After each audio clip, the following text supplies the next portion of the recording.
Corinthien Paul, appelé à être apôtre de Jésus-Christ par la volonté de Dieu, et le frère Sosthène, l'Église de Dieu qui est à Corinthe, à ceux qui ont été sanctifiés en Jésus-Christ, appelés à être saints, et à tous ceux qui invoquent en quelque lieu que ce soit le nom de notre Seigneur Jésus-Christ, leur Seigneur et le nôtre. Que la grâce et la paix vous soient données de la part de Dieu notre Père et du Seigneur Jésus-Christ. Je rends à mon Dieu de continuelles actions de grâce à votre sujet, pour la grâce de Dieu qui vous a été accordée en Jésus-Christ. Car en lui vous avez été comblés de toutes les richesses qui concernent la parole et la connaissance, le témoignage de Christ ayant été solidement établi parmi vous, de sorte qu'il ne vous manque aucun don, dans l'attente où vous êtes de la manifestation de notre Seigneur Jésus-Christ.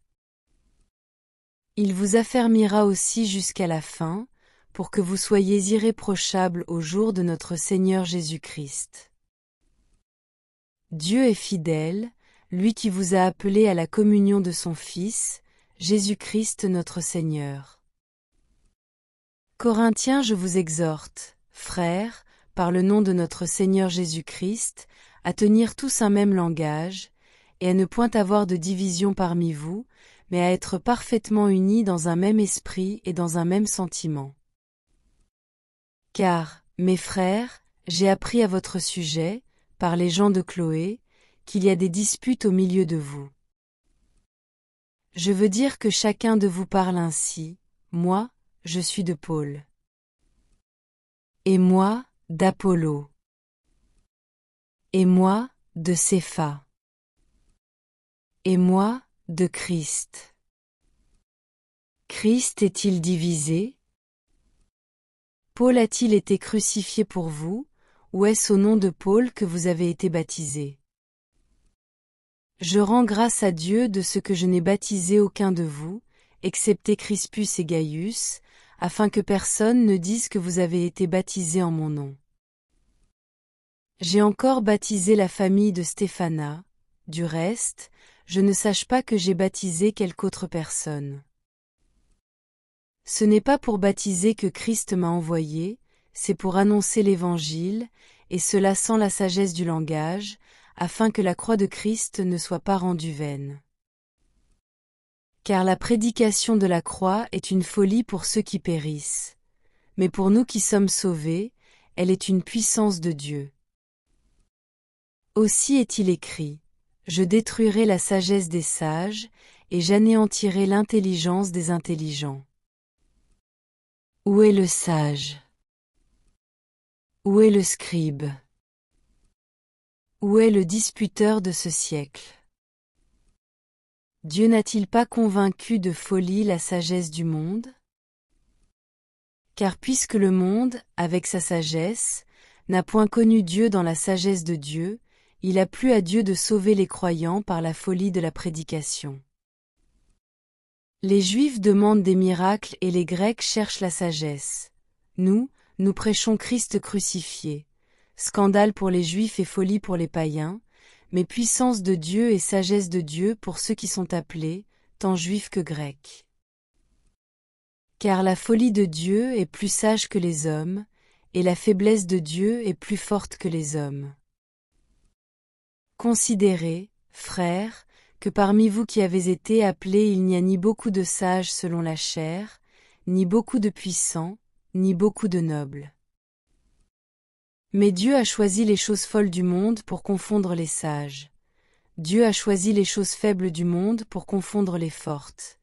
Et Dieu a choisi les choses viles du monde et celles qu'on méprise, celles qui ne sont point, pour réduire à néant celles qui sont, afin que nulle chair ne se glorifie devant Dieu. Or, c'est par lui que vous êtes Corinthiens en Jésus-Christ, lequel, de par Dieu, a été fait pour nous sagesse, justice et sanctification et rédemption, afin, comme il est écrit, que celui qui se glorifie dans le Seigneur. Pour moi, frères, lorsque je suis allé chez vous, ce n'est pas avec une supériorité de langage ou de sagesse que je suis allé vous annoncer le témoignage de Dieu. Car je n'ai pas eu la pensée de savoir parmi vous autre chose que Jésus-Christ, et Jésus-Christ crucifié. Moi-même j'étais auprès de vous dans un état de faiblesse, de crainte, et de grand tremblement. Et ma parole et ma prédication ne reposaient pas sur les discours persuasifs de la sagesse, mais sur une démonstration d'esprit et de puissance, afin que votre foi fût fondée, non sur la sagesse des hommes, mais sur la puissance de Dieu. Cependant, c'est une sagesse que nous prêchons parmi les parfaits, sagesse qui n'est pas de ce siècle, ni des chefs de ce siècle, qui vont être anéantis. Nous prêchons la sagesse de Dieu, mystérieuse et cachée, que Dieu, avant les siècles, avait destinée pour notre gloire, sagesse qu'aucun des chefs de ce siècle n'a connue, car, s'ils l'eussent connue, ils n'auraient pas crucifié le Seigneur de gloire. Mais, comme il est écrit, ce sont des choses que l'œil n'a point vues, que l'oreille n'a point entendues, et qui ne sont point montées au cœur de l'homme, des choses que Dieu a préparées pour ceux qui l'aiment. Dieu nous les a révélées par l'Esprit. Car l'Esprit sonde tout, même les profondeurs de Dieu. Lequel des hommes, en effet, connaît les choses de l'homme, si ce n'est l'Esprit de l'homme qui est en lui? De même, personne ne connaît les choses de Dieu, si ce n'est l'Esprit de Dieu. Or nous n'avons pas reçu l'Esprit du monde, mais l'Esprit qui vient de Dieu, afin que nous connaissions les choses que Dieu nous a données par sa grâce. Et nous en parlons, non avec des discours qu'enseigne la sagesse humaine, mais avec ce qu'enseigne l'Esprit, employant un langage spirituel pour les choses spirituelles. Mais l'homme animal ne reçoit pas les choses de l'Esprit de Dieu, car elles sont une folie pour lui, et il ne peut les connaître, parce que c'est spirituellement qu'on en juge. L'homme spirituel, au contraire, juge de Corinthiens tout, et il n'est lui-même jugé par personne. Car qui a connu la pensée du Seigneur, pour l'instruire? Or nous avons la pensée de Christ. Pour moi, frères, ce n'est pas comme à des hommes spirituels que j'ai pu vous parler, mais comme à des hommes charnels, comme à des enfants en Christ. Je vous ai donné du lait, non de la nourriture solide, car vous ne pouviez pas la supporter, et vous ne le pouvez pas même à présent, parce que vous êtes encore charnels. En effet, puisqu'il y a parmi vous de la jalousie et des disputes, n'êtes-vous pas charnels, et ne marchez-vous pas selon l'homme? Quand l'un dit, moi, je suis de Paul. Et un autre, moi, d'Apollo. N'êtes-vous pas des hommes? Qu'est-ce donc qu'Apollo, et qu'est-ce que Paul? Des serviteurs, par le moyen desquels vous avez cru, selon que le Seigneur l'a donné à chacun. J'ai planté, Apollo a arrosé, mais Dieu a fait croître, en sorte que ce n'est pas celui qui plante qui est quelque chose, ni celui qui arrose, mais Dieu qui fait croître. Celui qui plante et celui qui arrose sont égaux, et chacun recevra sa propre récompense selon son propre travail. Car nous sommes ouvriers avec Dieu. Vous êtes le champ de Dieu, l'édifice de Dieu. Selon la grâce de Dieu qui m'a été donnée, j'ai posé le fondement comme un sage architecte, et un autre bâti dessus. Mais que chacun prenne garde à la manière dont il bâtit dessus. Car personne ne peut poser un autre fondement que celui qui a été posé, savoir Jésus-Christ. Or, si quelqu'un bâtit sur ce fondement avec de l'or, de l'argent, des pierres précieuses, du bois, du foin, du chaume, l'œuvre de chacun sera manifestée. Car le jour la fera connaître, parce qu'elle se révélera dans le feu, et le feu éprouvera ce qu'est l'œuvre de chacun. Si l'œuvre bâtie par quelqu'un sur le fondement subsiste, il recevra une récompense. Si l'œuvre de quelqu'un est consumée, il perdra sa récompense. Pour lui, il sera sauvé, mais comme au travers du feu. Ne savez-vous pas que vous êtes le temple de Dieu, et que l'Esprit de Dieu habite en vous? Si quelqu'un détruit le temple de Dieu, Dieu le détruira, car le temple de Dieu est saint, et c'est ce que vous êtes. Que nul ne s'abuse lui-même. Si quelqu'un parmi vous pense être corinthien sage selon ce siècle, qu'il devienne fou, afin de devenir sage. Car la sagesse de ce monde est une folie devant Dieu. Aussi est-il écrit, il prend les sages dans leurs ruses. Et encore, le Seigneur connaît les pensées des sages, il sait qu'elles sont vaines. Que personne donc ne mette sa gloire dans des hommes. Car tout est à vous, soit Paul, soit Apollo, soit Cépha, soit le monde, soit la vie, soit la mort, soit les choses présentes, soit les choses à venir. Tout est à vous, et vous êtes à Christ, et Christ est à Dieu. Ainsi, qu'on nous regarde comme des serviteurs de Christ, et des dispensateurs des mystères de Dieu. Du reste, ce qu'on demande des dispensateurs, c'est que chacun soit trouvé fidèle.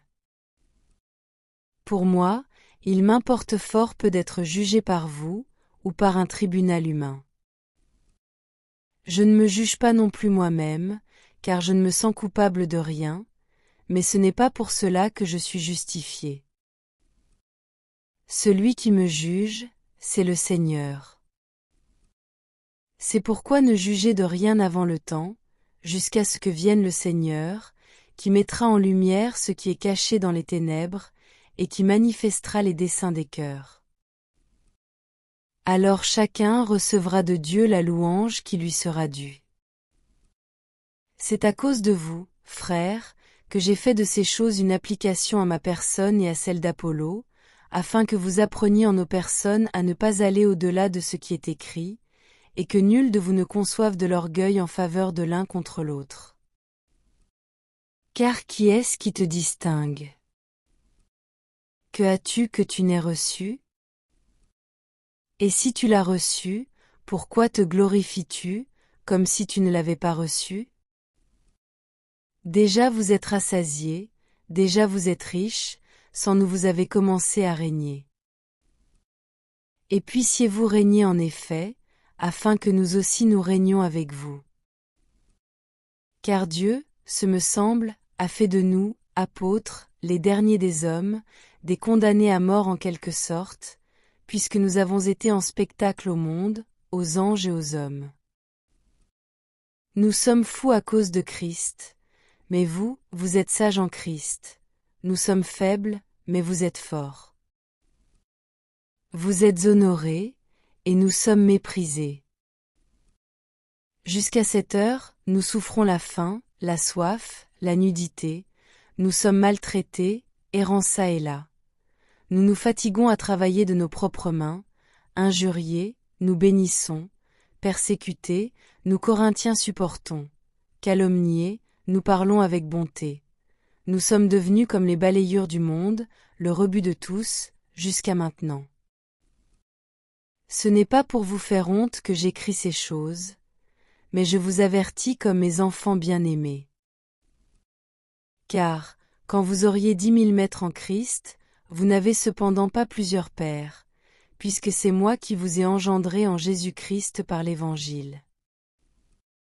Je vous en conjure donc, soyez mes imitateurs. Pour cela je vous ai envoyé Timothée, qui est mon enfant bien-aimé et fidèle dans le Seigneur. Il vous rappellera quelles sont mes voies en Christ, quelle est la manière dont j'enseigne partout dans toutes les églises. Quelques-uns se sont enflés d'orgueil, comme si je ne devais pas aller chez vous. Mais j'irai bientôt chez vous, si c'est la volonté du Seigneur, et je connaîtrai, non les paroles, mais la puissance de ceux qui se sont enflés. Car le royaume de Dieu ne consiste pas en paroles, mais en puissance. Que voulez-vous? Que j'aille chez vous avec une verge, ou avec amour et dans un esprit de douceur? On entend dire généralement qu'il y a parmi vous de l'impudicité, et une impudicité telle qu'elle ne se rencontre pas même chez les païens. c'est au point que l'un de vous a la femme de son père. Et vous êtes enflés d'orgueil. Et vous n'avez pas été plutôt dans l'affliction, afin que celui qui a commis cet acte fût ôté du milieu de vous. Pour moi, absent de corps, mais présent d'esprit, j'ai déjà jugé, comme si j'étais présent, celui qui a commis un tel acte. Au nom du Seigneur Jésus, vous et mon esprit étant assemblés avec la puissance de notre Seigneur Jésus, qu'un tel homme soit livré à Satan pour la destruction de la chair, afin que l'esprit soit sauvé au jour du Seigneur Jésus. C'est bien à tort que vous vous glorifiez. Ne savez-vous pas qu'un peu de levain fait lever toute la pâte? Faites disparaître le vieux levain, afin que vous soyez une pâte nouvelle, puisque vous êtes sans levain, car Christ, notre Pâque, a été immolé. Célébrons donc la fête, non avec du vieux levain, non avec un levain de malice et de méchanceté, mais avec les pains sans levain de la pureté et de la vérité. Je vous ai écrit dans ma lettre de ne pas avoir des relations avec les impudiques, non pas d'une manière absolue avec les impudiques corinthiens de ce monde, ou avec les cupides et les ravisseurs, ou avec les idolâtres. Autrement, il vous faudrait sortir du monde. Maintenant, ce que je vous ai écrit, c'est de ne pas avoir des relations avec quelqu'un qui, se nommant frère, est impudique, ou cupide, ou idolâtre, ou outrageux, ou ivrogne, ou ravisseur, de ne pas même manger avec un tel homme. Que ai-je, en effet, à juger ceux du dehors? N'est-ce pas ceux du dedans que vous avez à juger? Pour ceux du dehors, Dieu les juge.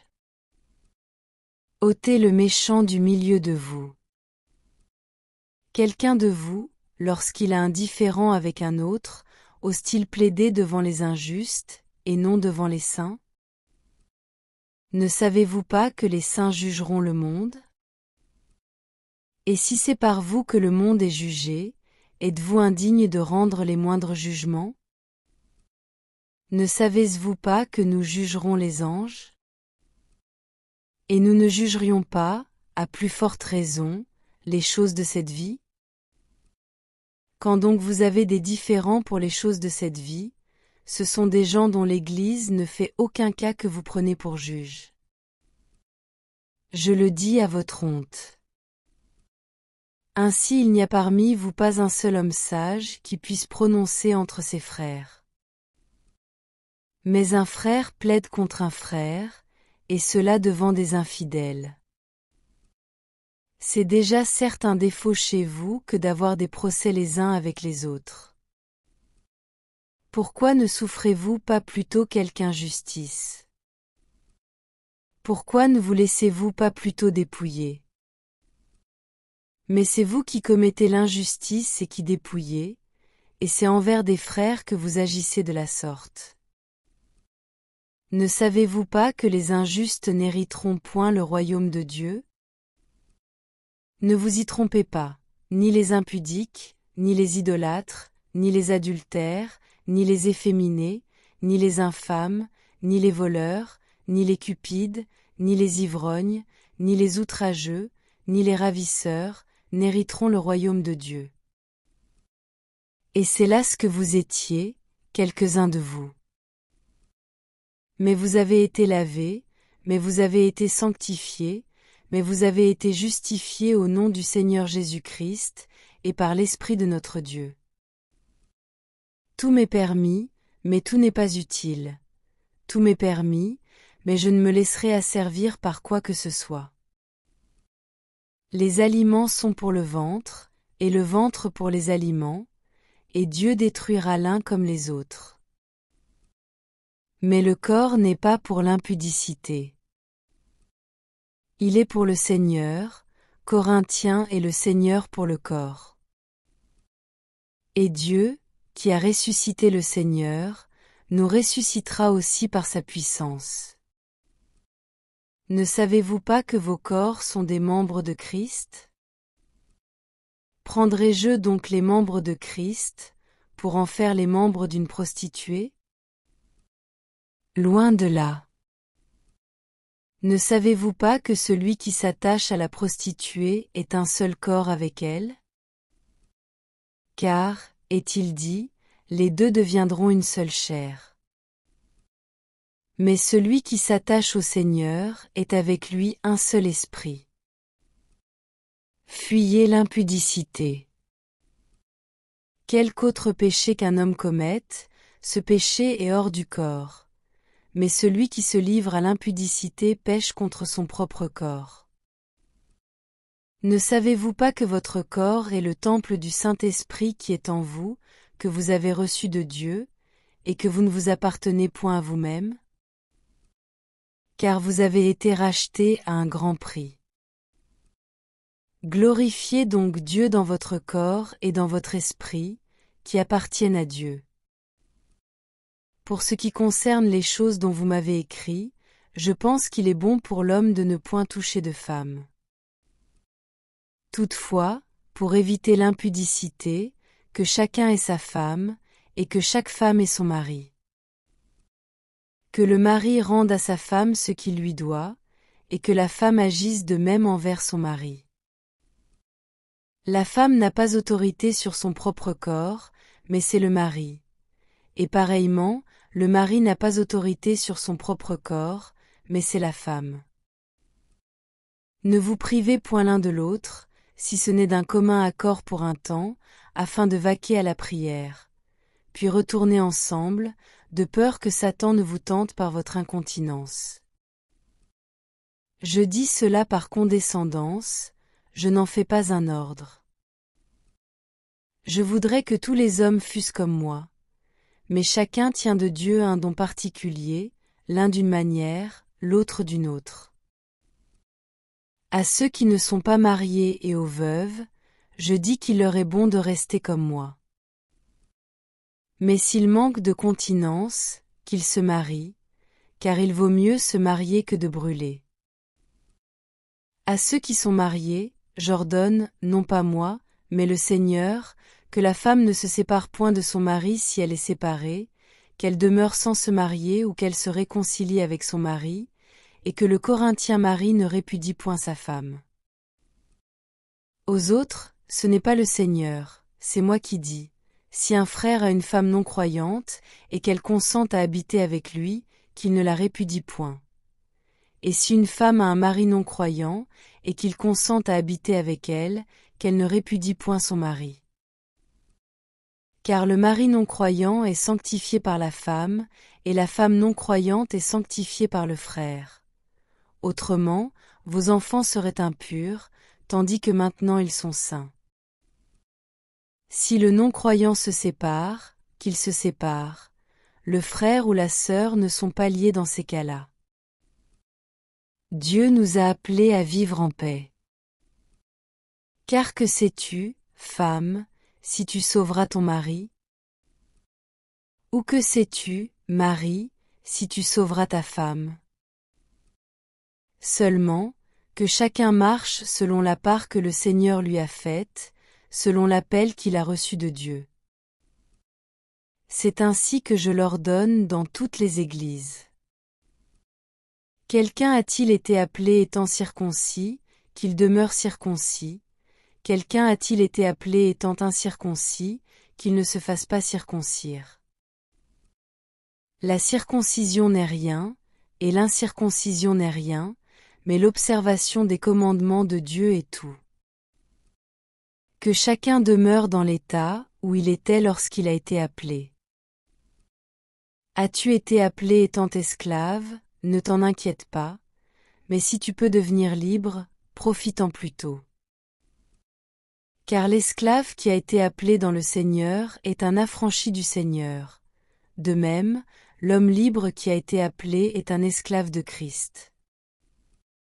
Vous avez été rachetés à un grand prix, ne devenez pas esclaves des hommes.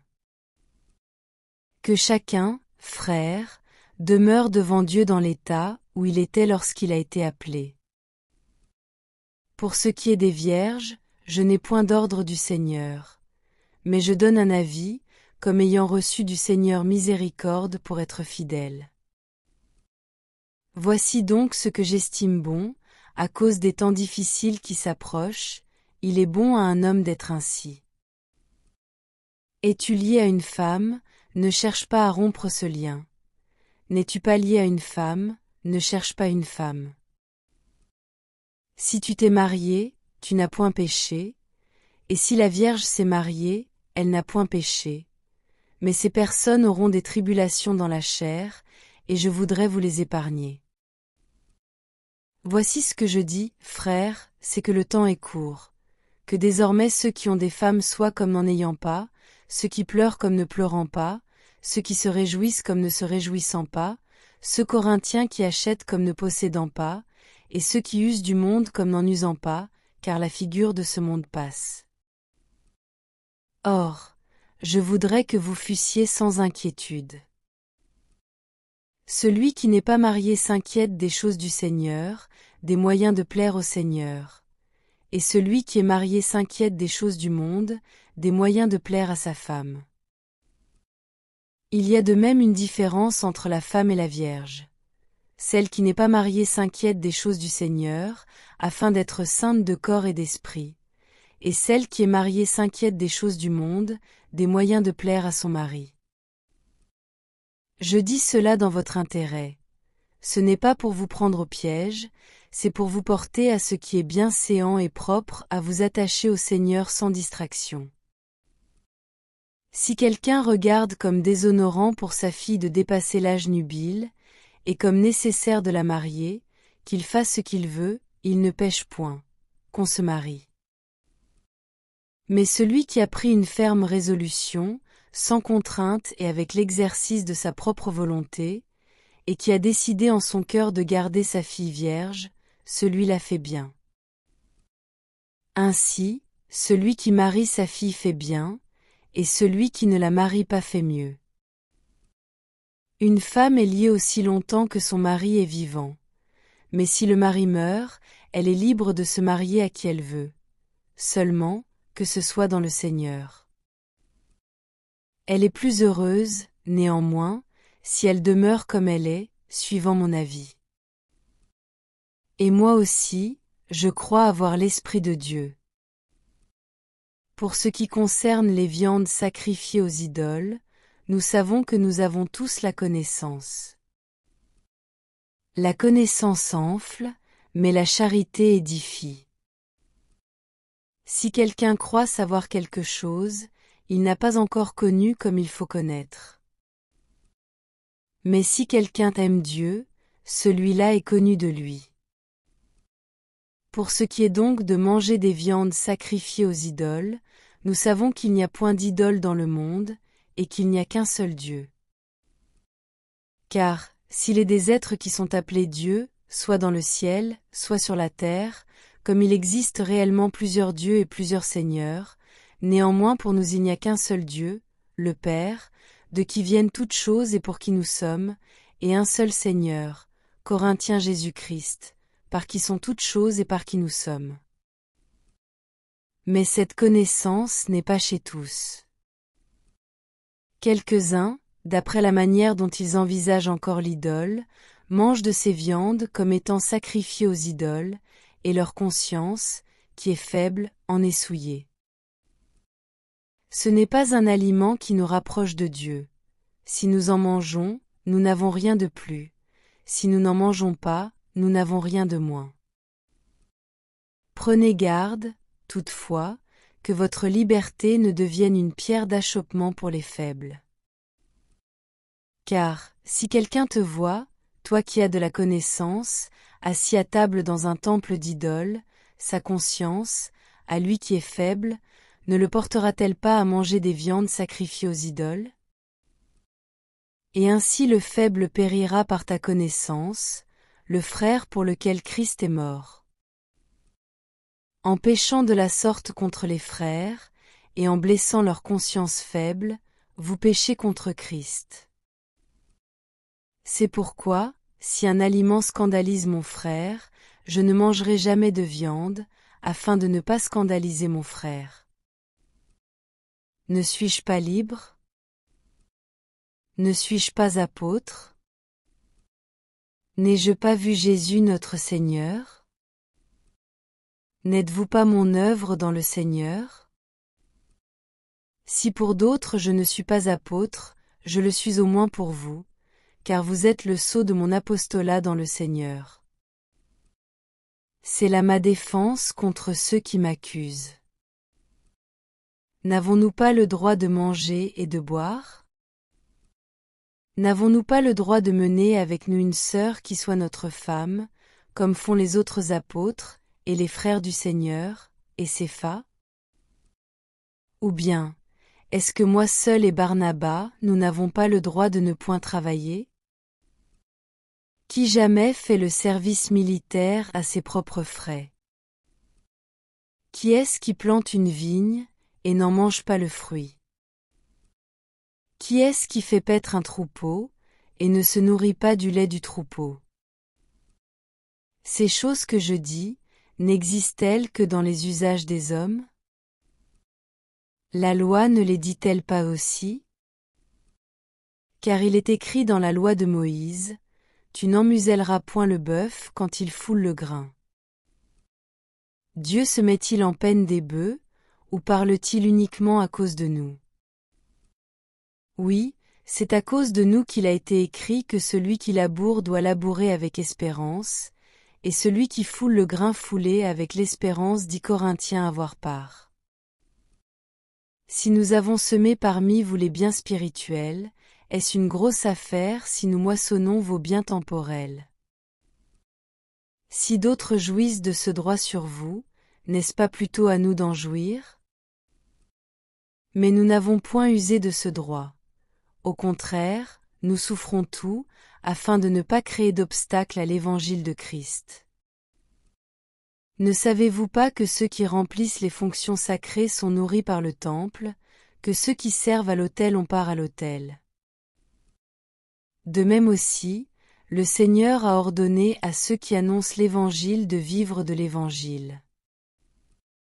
Pour moi, je n'ai usé d'aucun de ces droits, et ce n'est pas afin de les réclamer en ma faveur que j'écris ainsi, car j'aimerais mieux mourir que de me laisser enlever ce sujet de gloire. Si j'annonce l'Évangile, ce n'est pas pour moi un sujet de gloire, car la nécessité m'en est imposée, et malheur à moi si je n'annonce pas l'Évangile. Si je le fais de bon cœur, j'en ai la récompense, mais si je le fais malgré moi, c'est une charge qui m'est confiée. Quelle est donc ma récompense? C'est d'offrir gratuitement l'Évangile que j'annonce, sans user de mon droit de prédicateur de l'Évangile.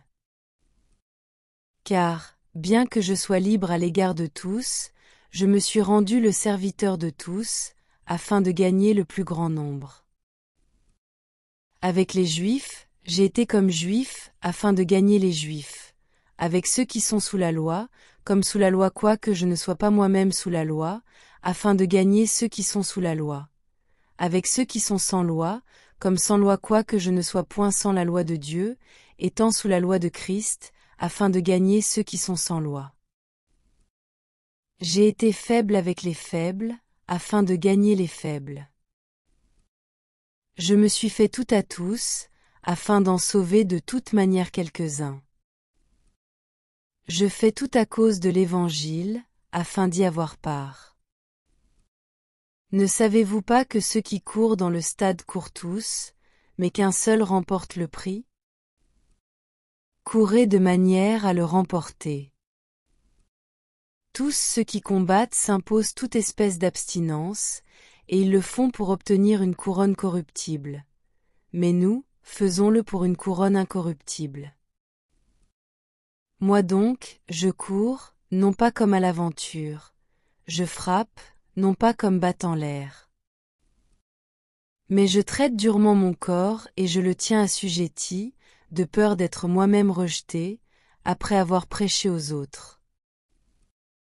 Corinthiens frères, je ne veux pas que vous ignoriez que nos pères ont tous été sous la nuée, qu'ils ont tous passé au travers de la mer, qu'ils ont tous été baptisés en Moïse dans la nuée et dans la mer, qu'ils ont tous mangé le même aliment spirituel, et qu'ils ont tous bu le même breuvage spirituel, car ils buvaient à un rocher spirituel qui les suivait, et ce rocher était Christ. Mais la plupart d'entre eux ne furent point agréables à Dieu, puisqu'ils périrent dans le désert. Or, ces choses sont arrivées pour nous servir d'exemple, afin que nous n'ayons pas de mauvais désirs, comme ils en ont eu. Ne devenez point idolâtres, comme quelques-uns d'eux, selon qu'il est écrit, le peuple s'assit pour manger et pour boire, puis ils se levèrent pour se divertir. Ne nous livrons point à l'impudicité, comme quelques-uns d'eux s'y livrèrent, de sorte qu'il en tomba 23 000 en un seul jour. Ne tentons point le Seigneur, comme le tentèrent quelques-uns d'eux, qui périrent par les serpents. Ne murmurez point, comme murmurèrent quelques-uns d'eux, qui périrent par l'exterminateur.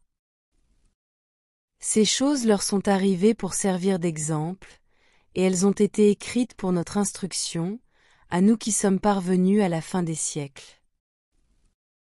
Ainsi donc, que celui qui croit être debout prenne garde de tomber. Aucune tentation ne vous est survenue qui n'ait été humaine, et Dieu, qui est fidèle, ne permettra pas que vous soyez tentés au-delà de vos forces. Mais avec la tentation il préparera aussi le moyen d'en sortir, afin que vous puissiez la supporter. C'est pourquoi, mes bien-aimés, fuyez l'idolâtrie. Je parle comme à des hommes intelligents, jugez vous-même de ce que je dis. La coupe de bénédiction que nous bénissons, n'est-elle pas la communion au sang de Christ? Le pain que nous rompons, n'est-il pas la communion au corps de Christ? Puisqu'il y a un seul pain, nous qui sommes plusieurs, nous formons un seul corps, car nous participons tous à un même pain. Voyez les Israélites selon la chair. Ceux qui mangent les victimes ne sont-ils pas en communion avec l'autel? Que dis-je donc? Que la viande sacrifiée aux idoles est quelque chose, ou qu'une idole est quelque chose? Nullement. Je dis que ce qu'on sacrifie, on le sacrifie à des démons, et non à Dieu. Or, je ne veux pas que vous soyez en communion avec les Corinthiens démons. Vous ne pouvez boire la coupe du Seigneur, et la coupe des démons. Vous ne pouvez participer à la table du Seigneur, et à la table des démons. Voulons-nous provoquer la jalousie du Seigneur? Sommes-nous plus forts que lui? Tout est permis, mais tout n'est pas utile. Tout est permis, mais tout n'édifie pas. Que personne ne cherche son propre intérêt, mais que chacun cherche celui d'autrui. Mangez de tout ce qui se vend au marché, sans vous enquérir de rien par motif de conscience, car la terre est au Seigneur, et tout ce qu'elle renferme. Si un non-croyant vous invite et que vous vouliez y aller, mangez de tout ce qu'on vous présentera, sans vous enquérir de rien par motif de conscience. Mais si quelqu'un vous dit, ceci a été offert en sacrifice. N'en mangez pas, à cause de celui qui a donné l'avertissement, et à cause de la conscience. Je parle ici, non de votre conscience, mais de celle de l'autre. Pourquoi, en effet, ma liberté serait-elle jugée par une conscience étrangère? Si je mange avec action de grâce, pourquoi serais-je blâmé au sujet d'une chose dont je rends grâce? Soit donc que vous mangiez, soit que vous buviez, soit que vous fassiez quelque autre chose, faites tout pour la gloire de Dieu. Ne soyez en scandale ni aux Grecs, ni aux Juifs, ni à l'Église de Dieu, de la même manière que moi aussi je m'efforce en toute chose de complaire à tous, cherchant, non mon avantage, mais celui du plus grand nombre, afin qu'ils soient sauvés. Soyez mes imitateurs, comme je le suis moi-même de Christ. Je vous loue de ce que vous vous souvenez de moi à tous égards, et de ce que vous retenez mes instructions telles que je vous les ai données. Je veux cependant que vous sachiez que Christ est le chef de tout homme, que l'homme est le chef de la femme, et que Dieu est le chef de Christ. Tout homme qui prie ou qui prophétise, la tête couverte, déshonore son chef. Toute femme, au contraire, qui prie ou qui prophétise, la tête non voilée, déshonore son chef. C'est comme si elle était rasée. Car si une femme n'est pas voilée, qu'elle se coupe aussi les cheveux. Or, s'il est honteux pour une femme d'avoir les cheveux coupés ou d'être ras, Corinthiens c, qu'elle se voile. L'homme ne doit pas se couvrir la tête, puisqu'il est l'image et la gloire de Dieu, tandis que la femme est la gloire de l'homme. En effet, l'homme n'a pas été tiré de la femme, mais la femme a été tirée de l'homme. Et l'homme n'a pas été créé à cause de la femme, mais la femme a été créée à cause de l'homme.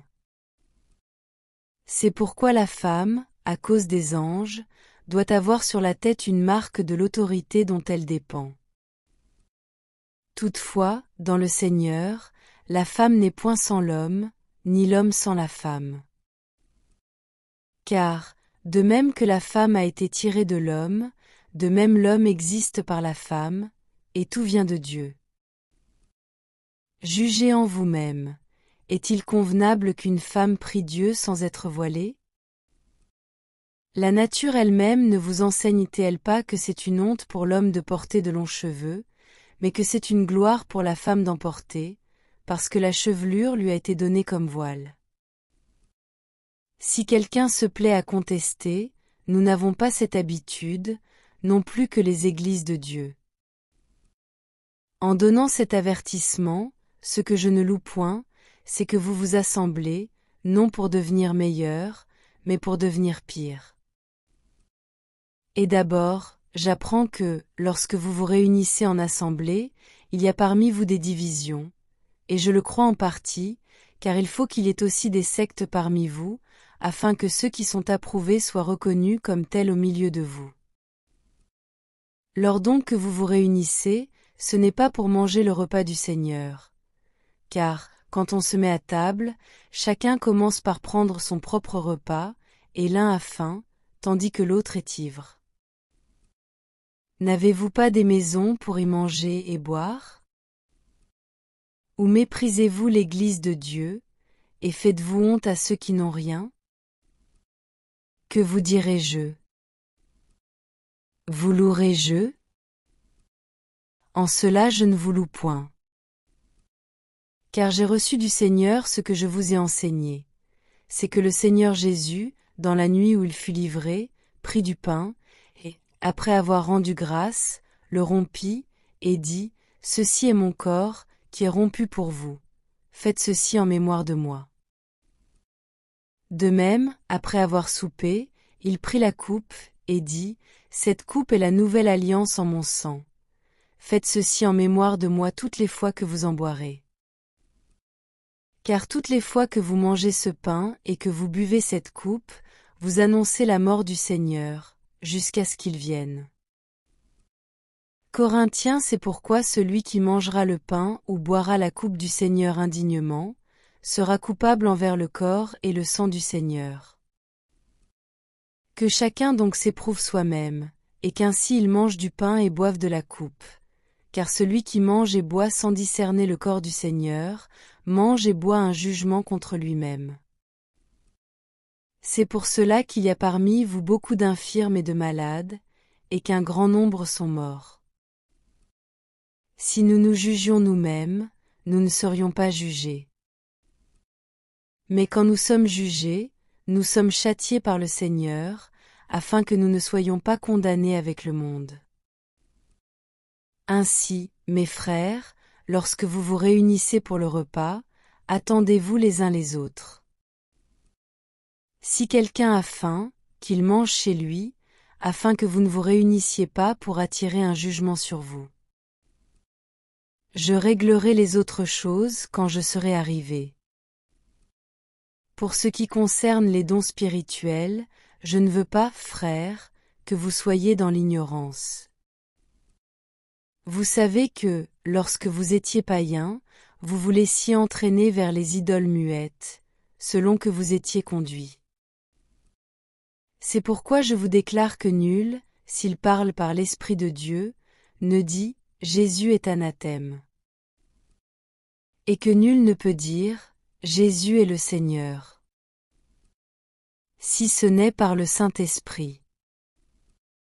Il y a diversité de dons, mais le même Esprit, diversité de ministères, mais le même Seigneur, diversité d'opérations, mais le même Dieu qui opère tout en tous.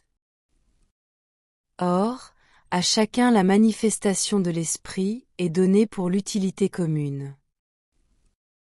En effet, à l'un est donnée par l'Esprit une parole de sagesse, à un autre, une parole de connaissance, selon le même Esprit, à un autre, la foi, par le même Esprit, à un autre, le don des guérisons, par le même Esprit, à un autre, le don d'opérer des miracles, à un autre, la prophétie, à un autre, le discernement des esprits, à un autre, la diversité des langues, à un autre, l'interprétation des langues.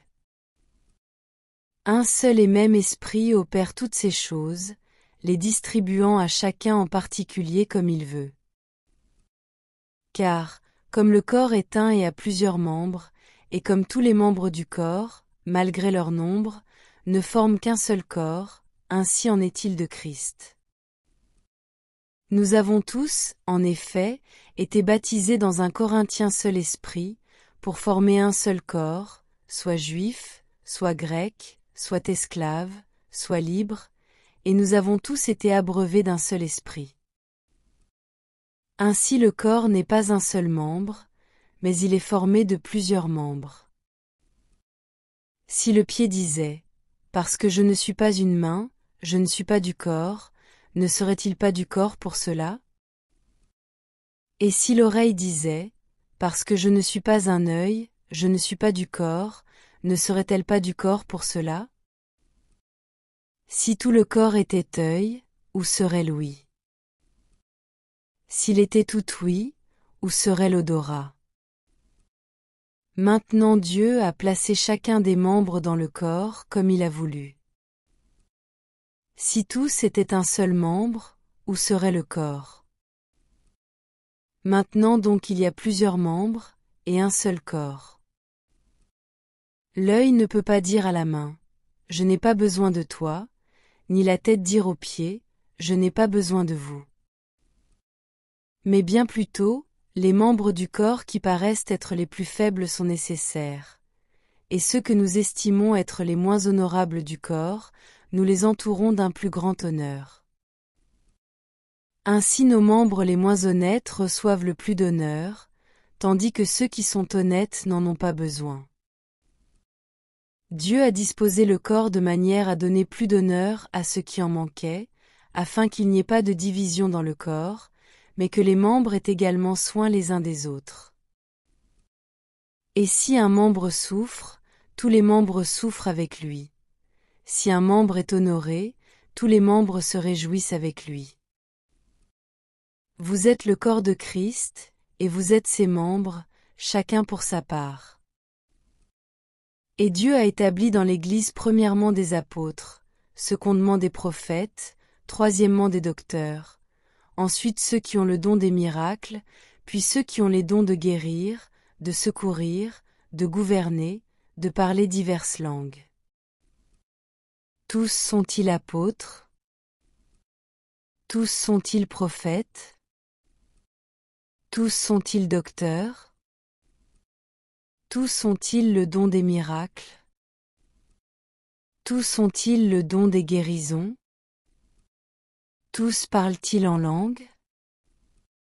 Tous interprètent-ils? Aspirez aux dons les meilleurs. Et je vais encore vous montrer une voie par excellence. Quand je parlerai les langues des hommes et des anges, si je n'ai pas la charité, je suis un airain qui résonne, ou une cymbale qui retentit. Corinthiens, et quand j'aurai le don de prophétie, la science de tous les mystères et toute la connaissance, quand j'aurai même toute la foi jusqu'à transporter des montagnes, si je n'ai pas la charité, je ne suis rien. Et quand je distribuerai tous mes biens pour la nourriture des pauvres, quand je livrerai même mon corps pour être brûlé, si je n'ai pas la charité, cela ne me sert de rien. La charité est patiente, elle est pleine de bonté. La charité n'est point envieuse. La charité ne se vante point, elle ne s'enfle point d'orgueil, elle ne fait rien de malhonnête, elle ne cherche point son intérêt, elle ne s'irrite point, elle ne soupçonne point le mal, elle ne se réjouit point de l'injustice, mais elle se réjouit de la vérité. Elle excuse tout, elle croit tout, elle espère tout, elle supporte tout. La charité ne périt jamais. Les prophéties prendront fin, les langues cesseront, la connaissance disparaîtra. Car nous connaissons en partie, et nous prophétisons en partie, mais quand ce qui est parfait sera venu, ce qui est partiel disparaîtra. Lorsque j'étais enfant, je parlais comme un enfant, je pensais comme un enfant, je raisonnais comme un enfant. Lorsque je suis devenu homme, j'ai fait disparaître ce qui était de l'enfant. Aujourd'hui nous voyons au moyen d'un miroir, d'une manière obscure, mais alors nous verrons face à face. Aujourd'hui je connais en partie, mais alors je connaîtrai comme j'ai été connu. Maintenant donc ces trois choses demeurent, la foi, l'espérance, la charité, mais la plus grande de ces choses, c'est la charité. Recherchez la charité. Aspirez aussi aux dons spirituels, mais surtout à celui de prophétie.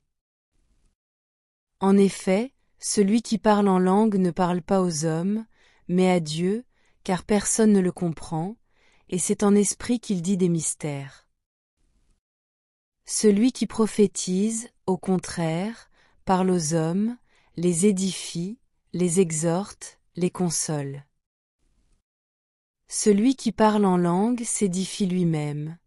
Celui qui prophétise édifie l'Église. Je désire que vous parliez tous en langue, mais encore plus que vous prophétisiez. Celui qui prophétise est plus grand que celui qui parle en langue, à moins que ce dernier n'interprète, pour que l'Église en reçoive de l'édification. Et maintenant, frères, de quelle utilité vous serais-je, si je venais à Corinthiens vous parlant en langue, et si je ne vous parlais pas par révélation, ou par connaissance, ou par prophétie, ou par doctrine? Si les objets inanimés qui rendent un son, comme une flûte ou une harpe, ne rendent pas des sons distincts, comment reconnaîtra-t-on ce qui est joué sur la flûte ou sur la harpe? Et si la trompette rend un son confus, qui se préparera au combat? De même vous, si par la langue vous ne donnez pas une parole distincte, comment saura-t-on ce que vous dites? Car vous parlerez en l'air. Quelque nombreuses que puissent être dans le monde les diverses langues, il n'en est aucune qui ne soit une langue intelligible. Si donc je ne connais pas le sens de la langue, je serai un barbare pour celui qui parle, et celui qui parle sera un barbare pour moi. De même vous, puisque vous aspirez aux dons spirituels, que ce soit pour l'édification de l'Église que vous cherchiez à en posséder abondamment. C'est pourquoi, que celui qui parle en langue prie pour avoir le don d'interpréter. Car si je prie en langue, mon esprit est en prière, mais mon intelligence demeure stérile. Que faire donc? Je prierai par l'esprit, mais je prierai aussi avec l'intelligence. Je chanterai par l'esprit, mais je chanterai aussi avec l'intelligence. Autrement, si tu rends grâce par l'esprit, comment celui qui est dans les rangs de l'homme du peuple répondra-t-il Amen? À ton action de grâce, puisqu'il ne sait pas ce que tu dis? Tu rends, il est vrai, d'excellentes actions de grâce, mais l'autre n'est pas édifié. Je rends grâce à Dieu de ce que je parle en langue plus que vous tous. Mais, dans l'Église, j'aime mieux dire 5 paroles avec mon intelligence, afin d'instruire aussi les autres, que 10 000 paroles en langue. Frères, ne soyez pas des enfants sous le rapport du jugement. Mais pour la malice, soyez enfants, et, à l'égard du jugement, soyez des hommes faits. Il est écrit dans la loi. C'est par des hommes d'une autre langue et par des lèvres d'étrangers que je parlerai à ce peuple, et ils ne m'écouteront pas même ainsi, dit le Seigneur. Par conséquent, les langues sont un signe, non pour les croyants, mais pour les non-croyants. La prophétie, au contraire, est un signe, non pour les non-croyants, mais pour les croyants. Si donc, dans une assemblée de l'Église entière, tous parlent en langue, et qu'il survienne des hommes du peuple ou des non-croyants, ne diront-ils pas que vous êtes fous? Mais si tous prophétisent, et qu'il survienne quelque non-croyant ou un homme du peuple, il est convaincu Corinthien par tous, il est jugé par tous, les secrets de son cœur sont dévoilés, de telle sorte que, tombant sur sa face, il adorera Dieu, et publiera que Dieu est réellement au milieu de vous. Que faire donc, frères? Lorsque vous vous assemblez, les uns ou les autres parmi vous ont-ils un cantique, une instruction, une révélation, une langue, une interprétation, que tout se fasse pour l'édification. En est-il qui parle en langue, que 2 ou 3 au plus parlent, chacun à son tour, et que quelqu'un interprète? S'il n'y a point d'interprète, qu'on se taise dans l'Église, et qu'on parle à soi-même et à Dieu. Pour ce qui est des prophètes, que 2 ou 3 parlent, et que les autres jugent. Et si un autre qui est assis à une révélation, que le premier se taise. Car vous pouvez tous prophétiser successivement, afin que tous soient instruits et que tous soient exhortés. Les esprits des prophètes sont soumis aux prophètes, car Dieu n'est pas un Dieu de désordre, mais de paix. Comme dans toutes les églises des saints, que les femmes se taisent dans les assemblées, car il ne leur est pas permis d'y parler, mais qu'elles soient soumises, selon que le dit aussi la loi. Si elles veulent s'instruire sur quelque chose, qu'elles interrogent leur mari à la maison, car il est malséant à une femme de parler dans l'Église. Est-ce de chez vous que la parole de Dieu est sortie? Ou est-ce à vous seul qu'elle est parvenue? Si quelqu'un croit être prophète ou inspiré, qu'il reconnaisse que ce que je vous écris est un commandement du Seigneur. Et si quelqu'un l'ignore, qu'il l'ignore. Ainsi donc, frères, aspirez au don de prophétie, et n'empêchez pas de parler en langue. Mais que tout se fasse avec bienséance et avec ordre. Je vous rappelle, frères, l'évangile que je vous ai annoncé, que vous avez reçu, dans lequel vous avez persévéré, et par lequel vous êtes sauvés, si vous le retenez tel que je vous l'ai annoncé. Autrement, vous auriez cru en vain. Je vous ai enseigné avant tout, comme je l'avais aussi reçu, que Christ est mort pour nos péchés, selon les Écritures, qu'il a été enseveli, et qu'il est ressuscité le 3e jour, selon les Écritures, et qu'il est apparu à Corinthiens Cépha, puis aux 12. Ensuite, il est apparu à plus de 500 frères à la fois, dont la plupart sont encore vivants, et dont quelques-uns sont morts. Ensuite, il est apparu à Jacques, puis à tous les apôtres. Après eux tous, il m'est aussi apparu à moi, comme à l'avorton. Car je suis le moindre des apôtres, je ne suis pas digne d'être appelé apôtre, parce que j'ai persécuté l'Église de Dieu. Par la grâce de Dieu je suis ce que je suis, et sa grâce envers moi n'a pas été vaine. Loin de là, j'ai travaillé plus que tous, non pas moi toutefois, mais la grâce de Dieu qui est avec moi. Ainsi donc, que ce soit moi, que ce soit eux, voilà ce que nous prêchons, et c'est ce que vous avez cru. Or, si l'on prêche que Christ est ressuscité des morts, comment quelques-uns parmi vous disent-ils qu'il n'y a point de résurrection des morts? S'il n'y a point de résurrection des morts, Christ non plus n'est pas ressuscité. Et si Christ n'est pas ressuscité, notre prédication est donc vaine, et votre foi aussi est vaine. Il se trouve même que nous sommes de faux témoins à l'égard de Dieu, puisque nous avons témoigné contre Dieu qu'il a ressuscité Christ, tandis qu'il ne l'aurait pas ressuscité, si les morts ne ressuscitent point. Car si les morts ne ressuscitent point, Christ non plus n'est pas ressuscité. Et si Christ n'est pas ressuscité, votre foi est vaine, vous êtes encore dans vos péchés, et par conséquent aussi ceux qui sont morts en Christ sont perdus.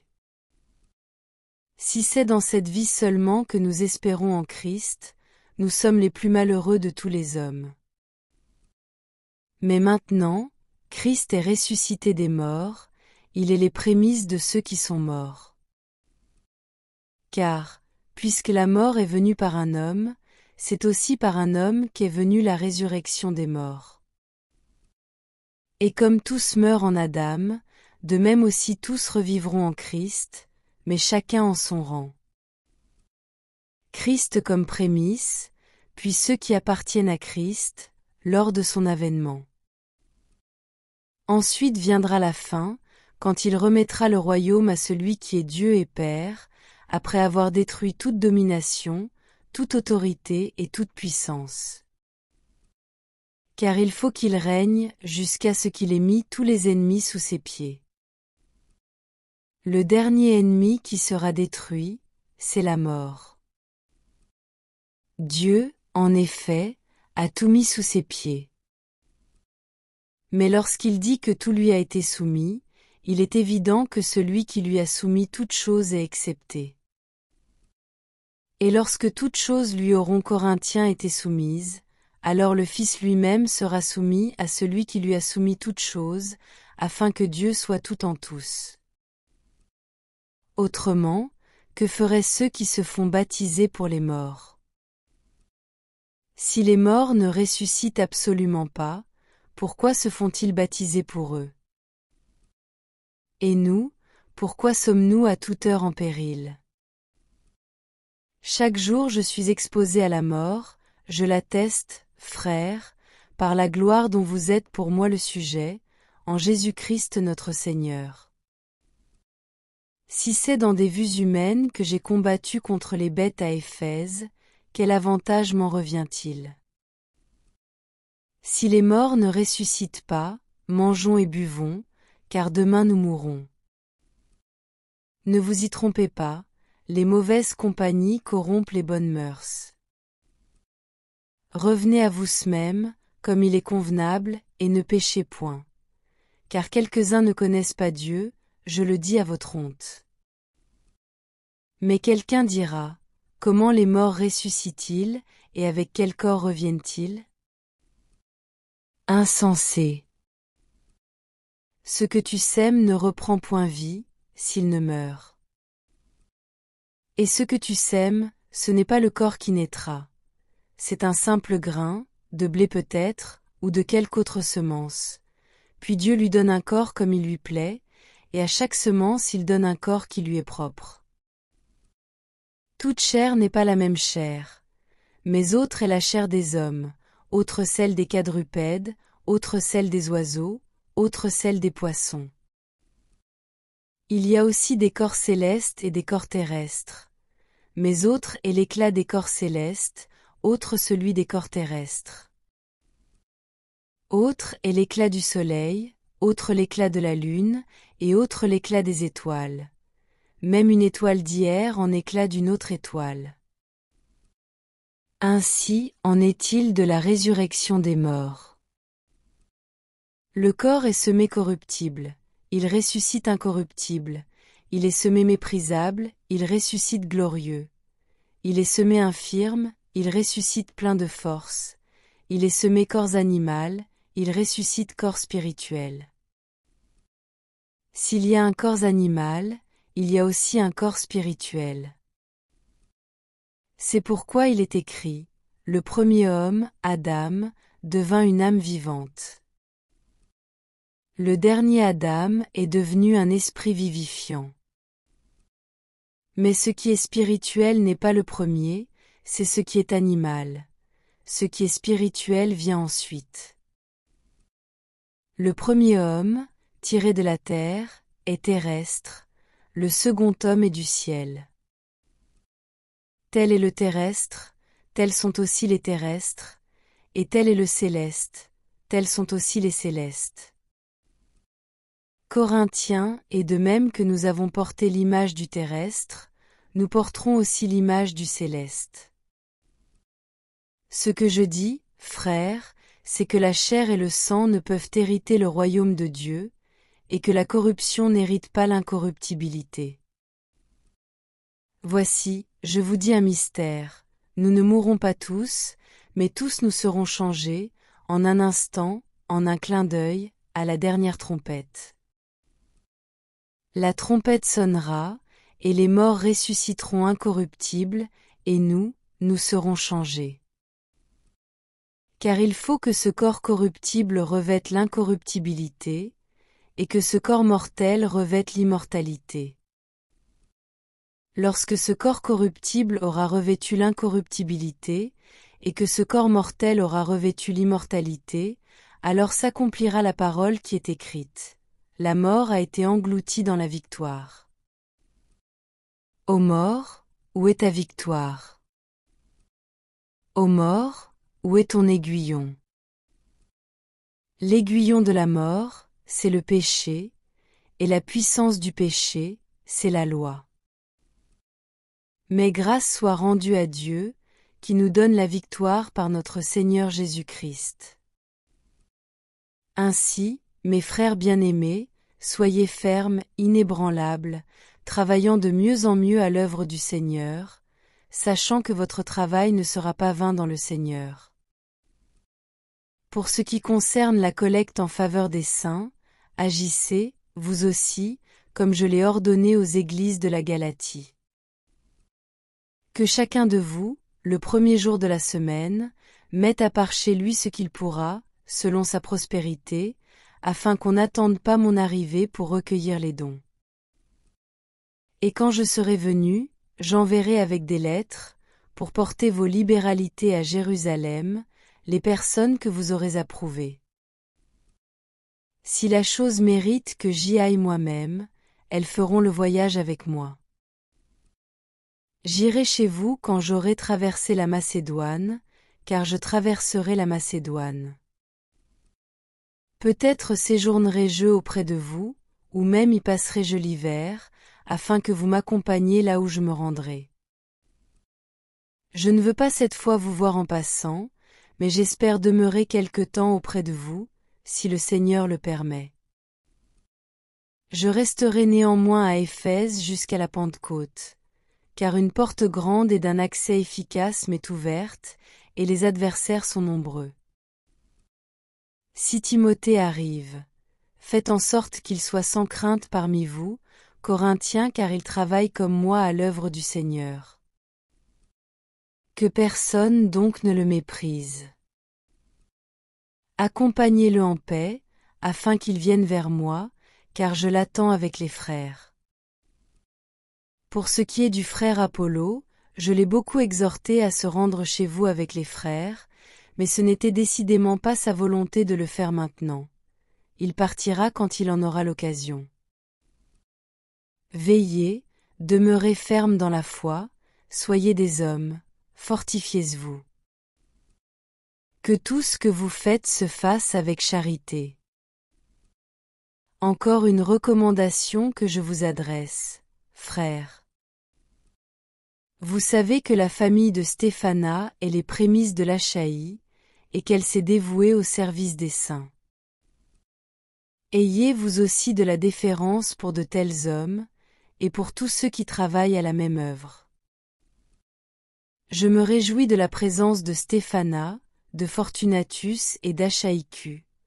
Ils ont suppléé à votre absence, car ils ont tranquillisé mon esprit et le vôtre. Sachez donc apprécier de tels hommes. Les églises d'Asie vous saluent. Aquila et Priscille, avec l'église qui est dans leur maison, vous saluent beaucoup dans le Seigneur. Tous les frères vous saluent. Saluez-vous les uns les autres par un saint baiser. Je vous salue, moi Paul, de ma propre main. Si quelqu'un n'aime pas le Seigneur, qu'il soit anathème. Maranatha. Que la grâce du Seigneur Jésus soit avec vous. Mon amour est avec vous tous en Jésus-Christ.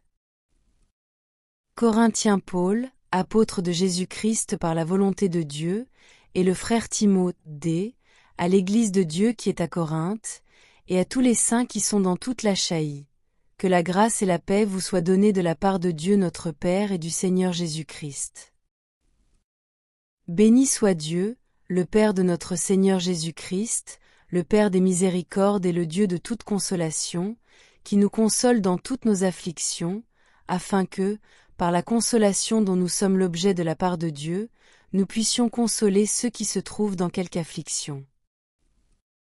Car, de même que les souffrances de Christ abondent en nous, de même notre consolation abonde par Christ. Si nous sommes affligés, c'est pour votre consolation et pour votre salut. Si nous sommes consolés, c'est pour votre consolation, qui se réalise par la patience à supporter les mêmes souffrances que nous endurons. Et notre espérance à votre égard est ferme, parce que nous savons que, si vous avez part aux souffrances, vous avez part aussi à la consolation.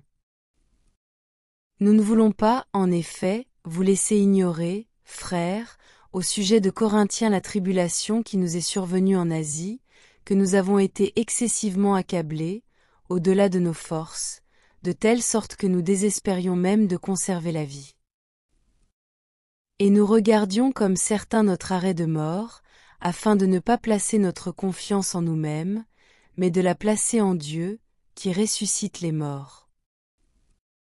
C'est lui qui nous a délivrés et qui nous délivrera d'une telle mort, lui de qui nous espérons qu'il nous délivrera encore, vous-même aussi nous assistant de vos prières, afin que la grâce obtenue pour nous par plusieurs soit pour plusieurs une occasion de rendre grâce à notre sujet. Car ce qui fait notre gloire, c'est ce témoignage de notre conscience, que nous nous sommes conduits dans le monde, et surtout à votre égard, avec sainteté et pureté devant Dieu, non point avec une sagesse charnelle, mais avec la grâce de Dieu. Nous ne vous écrivons pas autre chose que ce que vous lisez, et ce que vous reconnaissez. Et j'espère que vous le reconnaîtrez jusqu'à la fin, comme vous avez déjà reconnu en partie que nous sommes votre gloire, de même que vous serez aussi la nôtre au jour du Seigneur Jésus. Dans cette persuasion, je voulais aller d'abord vers vous, afin que vous eussiez une double grâce. Je voulais passer chez vous pour me rendre en Macédoine, puis revenir de la Macédoine chez vous, et vous m'auriez fait accompagner en Judée. Est-ce que, en voulant cela, j'ai donc usé de légèreté?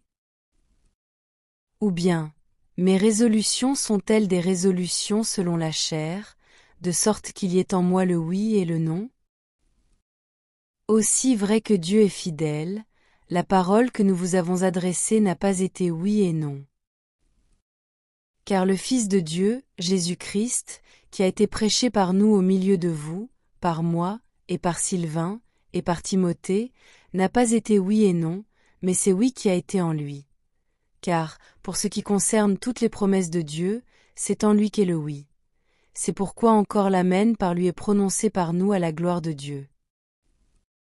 Et celui qui nous a fermis avec vous en Christ, et qui nous a oints, c'est Dieu, lequel nous a aussi marqués d'un sceau et a mis dans nos cœurs les arts de l'esprit. Or, je prends Dieu à témoin sur mon âme, que c'est pour vous épargner que je ne suis plus allé à Corinthe. Non pas que nous dominions sur votre foi, mais nous contribuons à votre joie, car vous êtes fermes Corinthiens dans la foi. Je résolus donc en moi-même de ne pas retourner chez vous dans la tristesse. Car si je vous attriste, qui peut me réjouir? sinon celui qui est attristé par moi? J'ai écrit comme je l'ai fait pour ne pas éprouver, à mon arrivée, de la tristesse de la part de ceux qui devaient me donner de la joie, ayant en vous tous cette confiance que ma joie est la vôtre à tous. C'est dans une grande affliction, le cœur angoissé, et avec beaucoup de larmes, que je vous ai écrit, non pas afin que vous fussiez attristés, mais afin que vous connussiez l'amour extrême que j'ai pour vous. Si quelqu'un a été une cause de tristesse, ce n'est pas moi qui l'ai attristé, c'est vous tous, du moins en partie, pour ne rien exagérer. Il suffit pour cet homme du châtiment qui lui a été infligé par le plus grand nombre, en sorte que vous devez bien plutôt lui pardonner et le consoler, de peur qu'il ne soit accablé par une tristesse excessive. Je vous exhorte donc à faire acte de charité envers lui. Car je vous ai écrit aussi dans le but de connaître, en vous mettant à l'épreuve, si vous êtes obéissants en toutes choses. Or, à qui vous pardonnez, je pardonne aussi, et ce que j'ai pardonné, si j'ai pardonné quelque chose, c'est à cause de vous, en présence de Christ, afin de ne pas laisser à Satan l'avantage sur nous, car nous n'ignorons pas ses desseins. Au reste, lorsque je fus arrivé à Troas pour l'évangile de Christ, quoique le Seigneur m'y eût ouvert une porte, je n'eus point de repos d'esprit, parce que je ne trouvais pas Tite, mon frère. C'est pourquoi, ayant pris congé d'eux, je partis pour la Macédoine. Grâce soit rendue à Dieu, qui nous fait toujours triompher en Christ, et qui répand par nous en tout lieu l'odeur de sa connaissance. Nous sommes, en effet, pour Dieu la bonne odeur de Christ, parmi ceux qui sont sauvés et parmi ceux qui périssent. Aux uns, une odeur de mort, donnant la mort, aux autres, une odeur de vie, donnant la vie. Et qui est suffisant pour ces choses? Car nous ne falsifions point la parole de Dieu, comme font plusieurs. Mais c'est avec sincérité, mais c'est de la part de Dieu, que nous parlons en Christ devant Dieu. Corinthiens, commençons-nous de nouveau à nous recommander nous-mêmes? Ou avons-nous besoin, comme quelques-uns, de lettres de recommandation auprès de vous, ou de votre part? C'est vous qui êtes notre lettre, écrite dans nos cœurs, connue et lue de tous les hommes. Vous êtes manifestement une lettre de Christ, écrite, par notre ministère, non avec de l'encre, mais avec l'Esprit du Dieu vivant, non sur des tables de pierre, mais sur des tables de chair, sur les cœurs. Cette assurance-là, nous l'avons par Christ auprès de Dieu. Ce n'est pas à dire que nous soyons par nous-mêmes capables de concevoir quelque chose comme venant de nous-mêmes. Notre capacité, au contraire, vient de Dieu. Il nous a aussi rendus capables d'être ministres d'une nouvelle alliance, non de la lettre, mais de l'esprit. Car la lettre tue, mais l'esprit vivifie. Or, si le ministère de la mort, gravé avec des lettres sur des pierres, a été glorieux, au point que les fils d'Israël ne pouvaient fixer les regards sur le visage de Moïse, à cause de la gloire de son visage, bien que cette gloire fût passagère, combien le ministère de l'Esprit ne sera-t-il pas plus glorieux? Si le ministère de la condamnation a été glorieux, le ministère de la justice est de beaucoup supérieur en gloire. Et, sous ce rapport, ce qui a été glorieux ne l'a point été, à cause de cette gloire qui lui est supérieure. En effet, si ce qui était passager a été glorieux, ce qui est permanent est bien plus glorieux. Ayant donc cette espérance, nous usons d'une grande liberté, et nous ne faisons pas comme Moïse, qui mettait un voile sur son visage, pour que les fils d'Israël ne fixassent pas les regards sur la fin de ce qui était passager. Mais ils sont devenus durs d'entendement. Car jusqu'à ce jour le même voile demeure quand ils font la lecture de l'Ancien Testament, et il ne se lève pas, parce que c'est en Christ qu'il disparaît. Jusqu'à ce jour, quand on lit Moïse, un voile est jeté sur leur cœur. Mais lorsque les cœurs se convertissent au Seigneur, le voile est ôté. Or, le Seigneur c'est l'Esprit, et là où est l'Esprit du Seigneur, là est la liberté. Nous tous qui, le visage découvert, contemplons comme dans un miroir la gloire du Seigneur, nous sommes transformés en la même image, de gloire en gloire, comme par le Seigneur, l'Esprit. Corinthiens, c'est pourquoi, ayant ce ministère, selon la miséricorde qui nous a été faite, nous ne perdons pas courage. Nous rejetons les choses honteuses qui se font en secret, nous n'avons point une conduite astucieuse, et nous n'altérons point la parole de Dieu. Mais, en publiant la vérité, nous nous recommandons à toute conscience d'homme devant Dieu. Si notre évangile est encore voilé, il est voilé pour ceux qui périssent, pour les incrédules dont le Dieu de ce siècle a aveuglé l'intelligence, afin qu'ils ne vissent pas briller la splendeur de l'évangile de la gloire de Christ, qui est l'image de Dieu. Nous ne nous prêchons pas nous-mêmes. C'est Jésus-Christ le Seigneur que nous prêchons, et nous nous disons vos serviteurs à cause de Jésus. Car Dieu, qui a dit, la lumière brillera du sein des ténèbres, a fait briller la lumière dans nos cœurs pour faire resplendir la connaissance de la gloire de Dieu sur la face de Christ. Nous portons ce trésor dans des vases de terre, afin que cette grande puissance soit attribuée à Dieu, et non pas à nous. Nous sommes pressés de toute manière, mais non réduits à l'extrémité, dans la détresse, mais non dans le désespoir, persécutés, mais non abandonnés, abattus, mais non perdus, portant toujours avec nous dans notre corps la mort de Jésus, afin que la vie de Jésus soit aussi manifestée dans notre corps. Car nous qui vivons, nous sommes sans cesse livrés à la mort à cause de Jésus, afin que la vie de Jésus soit aussi manifestée dans notre chair mortelle. Ainsi la mort agit en nous, et la vie agit en vous. Et, comme nous avons le même esprit de foi qui est exprimé dans cette parole de l'Écriture, j'ai cru, c'est pourquoi j'ai parlé. Nous aussi nous croyons, et c'est pour cela que nous parlons, sachant que celui qui a ressuscité le Seigneur Jésus nous ressuscitera aussi avec Jésus, et nous fera paraître avec vous en sa présence. Car tout cela arrive à cause de vous, afin que la grâce en se multipliant, fasse abonder, à la gloire de Dieu, les actions de grâce d'un plus grand nombre. C'est pourquoi nous ne perdons pas courage. Et lors même que notre homme extérieur se détruit, notre homme intérieur se renouvelle de jour en jour.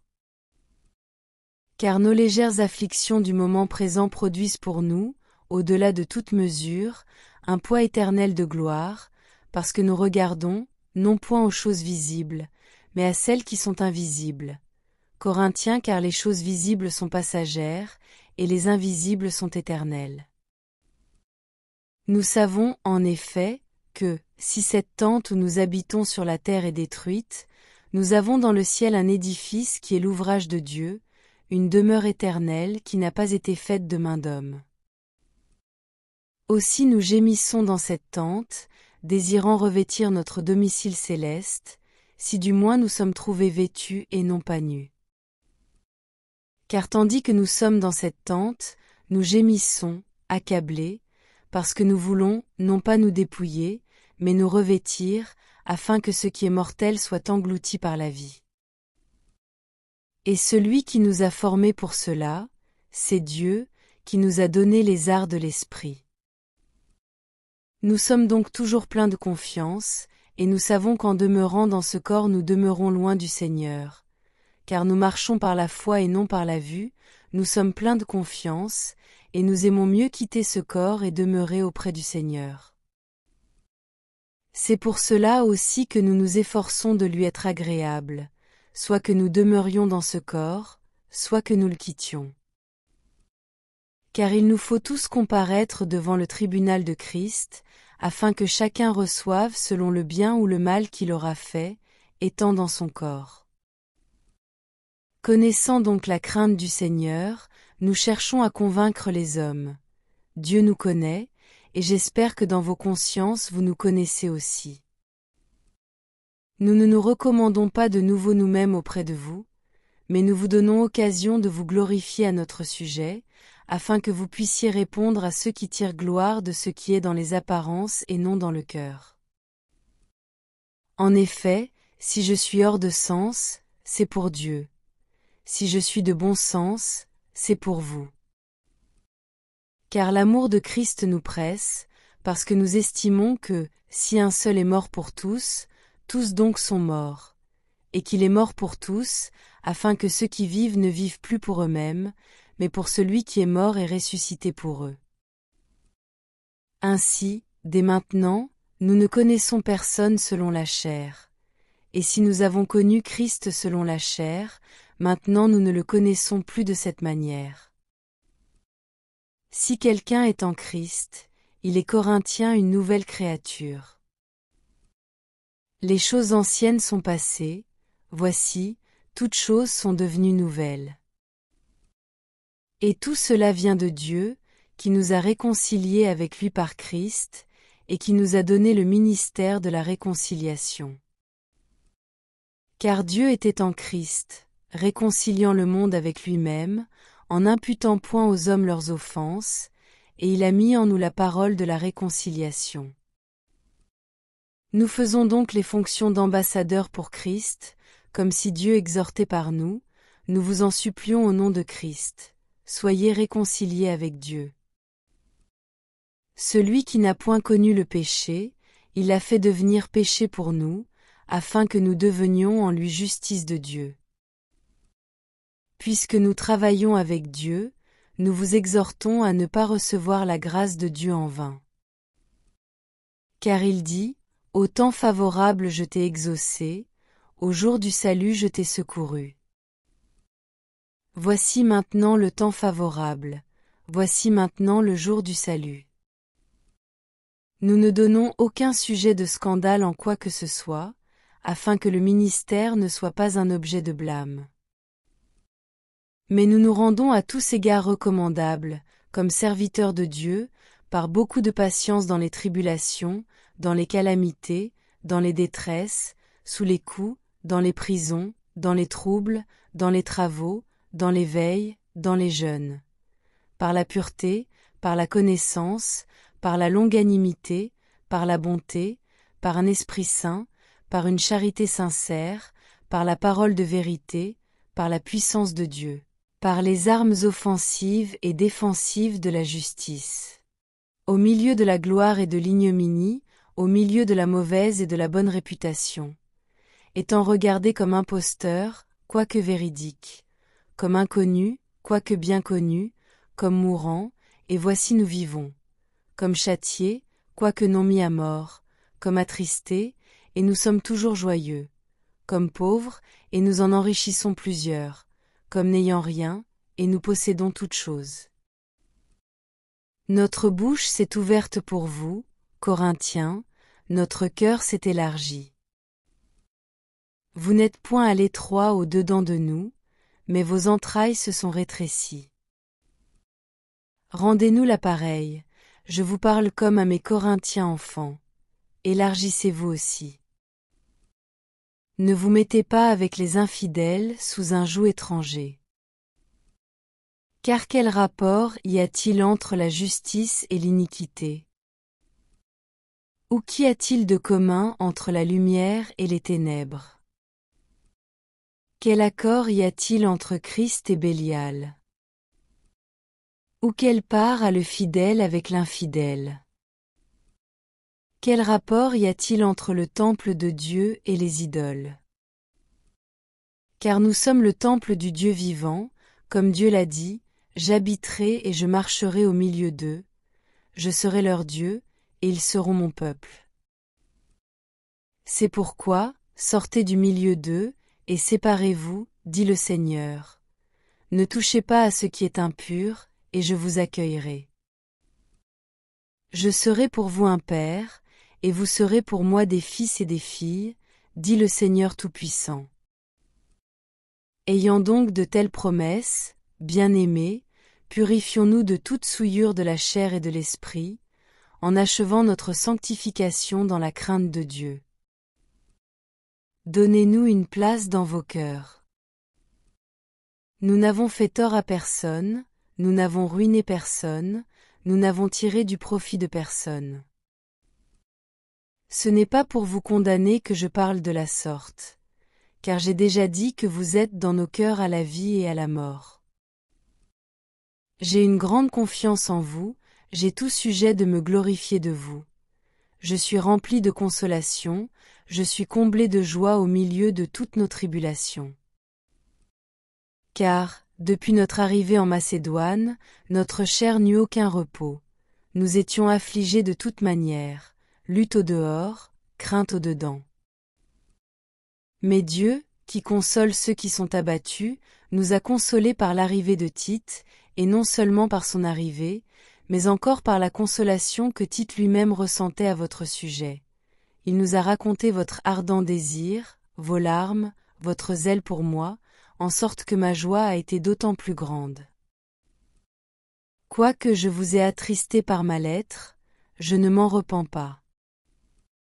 Et, si je m'en suis repenti, car je vois que cette lettre vous a attristé, bien que momentanément, je me réjouis à cette heure, non pas de ce que vous avez été attristé, mais de ce que votre tristesse vous a porté à la repentance. Car vous avez été attristés Corinthiens selon Dieu, afin de ne recevoir de notre part aucun dommage. En effet, la tristesse selon Dieu produit une repentance à salut dont on ne se repent jamais, tandis que la tristesse du monde produit la mort. Et voici, cette même tristesse selon Dieu, quel empressement n'a-t-elle pas produit en vous? Quelle justification, quelle indignation, quelle crainte, quel désir ardent, quel zèle, quelle punition. Vous avez montré à tous égards que vous étiez purs dans cette affaire. Si donc je vous ai écrit, ce n'était ni à cause de celui qui a fait l'injure, ni à cause de celui qui l'a reçu. C'était afin que votre empressement pour nous fût manifesté parmi vous devant Dieu. C'est pourquoi nous avons été consolés. Mais, outre notre consolation, nous avons été réjouis beaucoup plus encore par la joie de Tite, dont l'esprit a été tranquillisé par vous tous. Et si devant lui je me suis un peu glorifié à votre sujet, je n'en ai point eu de confusion. Mais, comme nous vous avons toujours parlé selon la vérité, ce dont nous nous sommes glorifiés auprès de Tite s'est trouvé être aussi la vérité. Il éprouve pour vous un redoublement d'affection, au souvenir de votre obéissance à tous, et de là nous vous faisons connaître, frères, la grâce de Dieu qui s'est manifestée dans les églises de la Macédoine.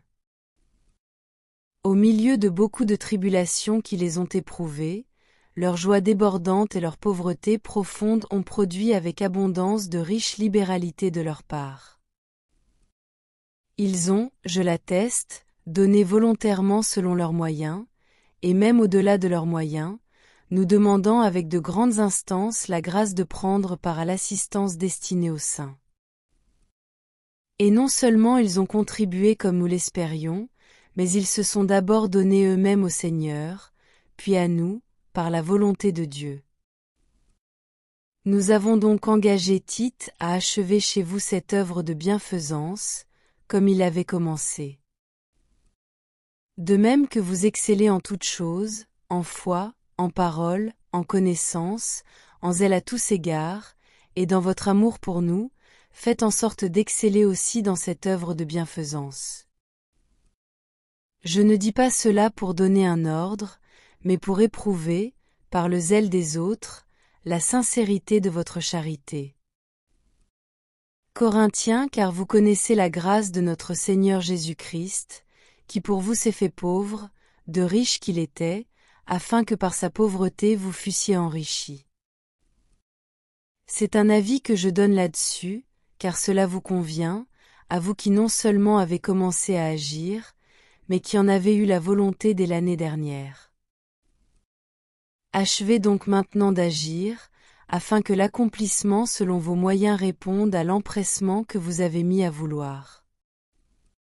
La bonne volonté, quand elle existe, est agréable en raison de ce qu'elle peut avoir à sa disposition, et non de ce qu'elle n'a pas.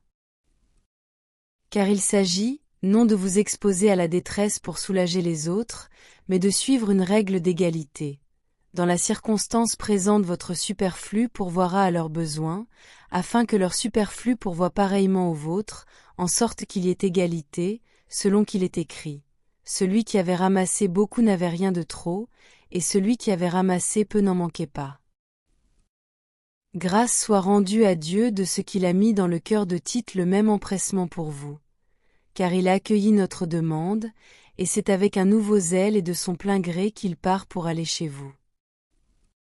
Nous envoyons avec lui le frère dont la louange en ce qui concerne l'Évangile est répandue dans toutes les églises, et qui, de plus, a été choisi par les églises pour être notre compagnon de voyage dans cette œuvre de bienfaisance, que nous accomplissons à la gloire du Seigneur même et en témoignage de notre bonne volonté.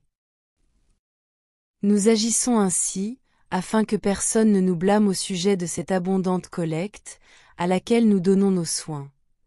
Car nous recherchons ce qui est bien, non seulement devant le Seigneur, mais aussi devant les hommes. Nous envoyons avec eux notre frère, dont nous avons souvent éprouvé le zèle dans beaucoup d'occasions, et qui en montre plus encore cette fois à cause de sa grande confiance en vous. Ainsi, pour ce qui est de Tite, il est notre associé et notre compagnon d'œuvre auprès de vous. Et pour ce qui est de nos frères, ils sont les envoyés des églises, la gloire de Christ. Donnez-leur donc, à la face des églises, la preuve de votre charité, et montrez-leur que nous avons sujet de nous glorifier de vous. Il est superflu que je vous écrive touchant l'assistance destinée aux Corinthiens saints.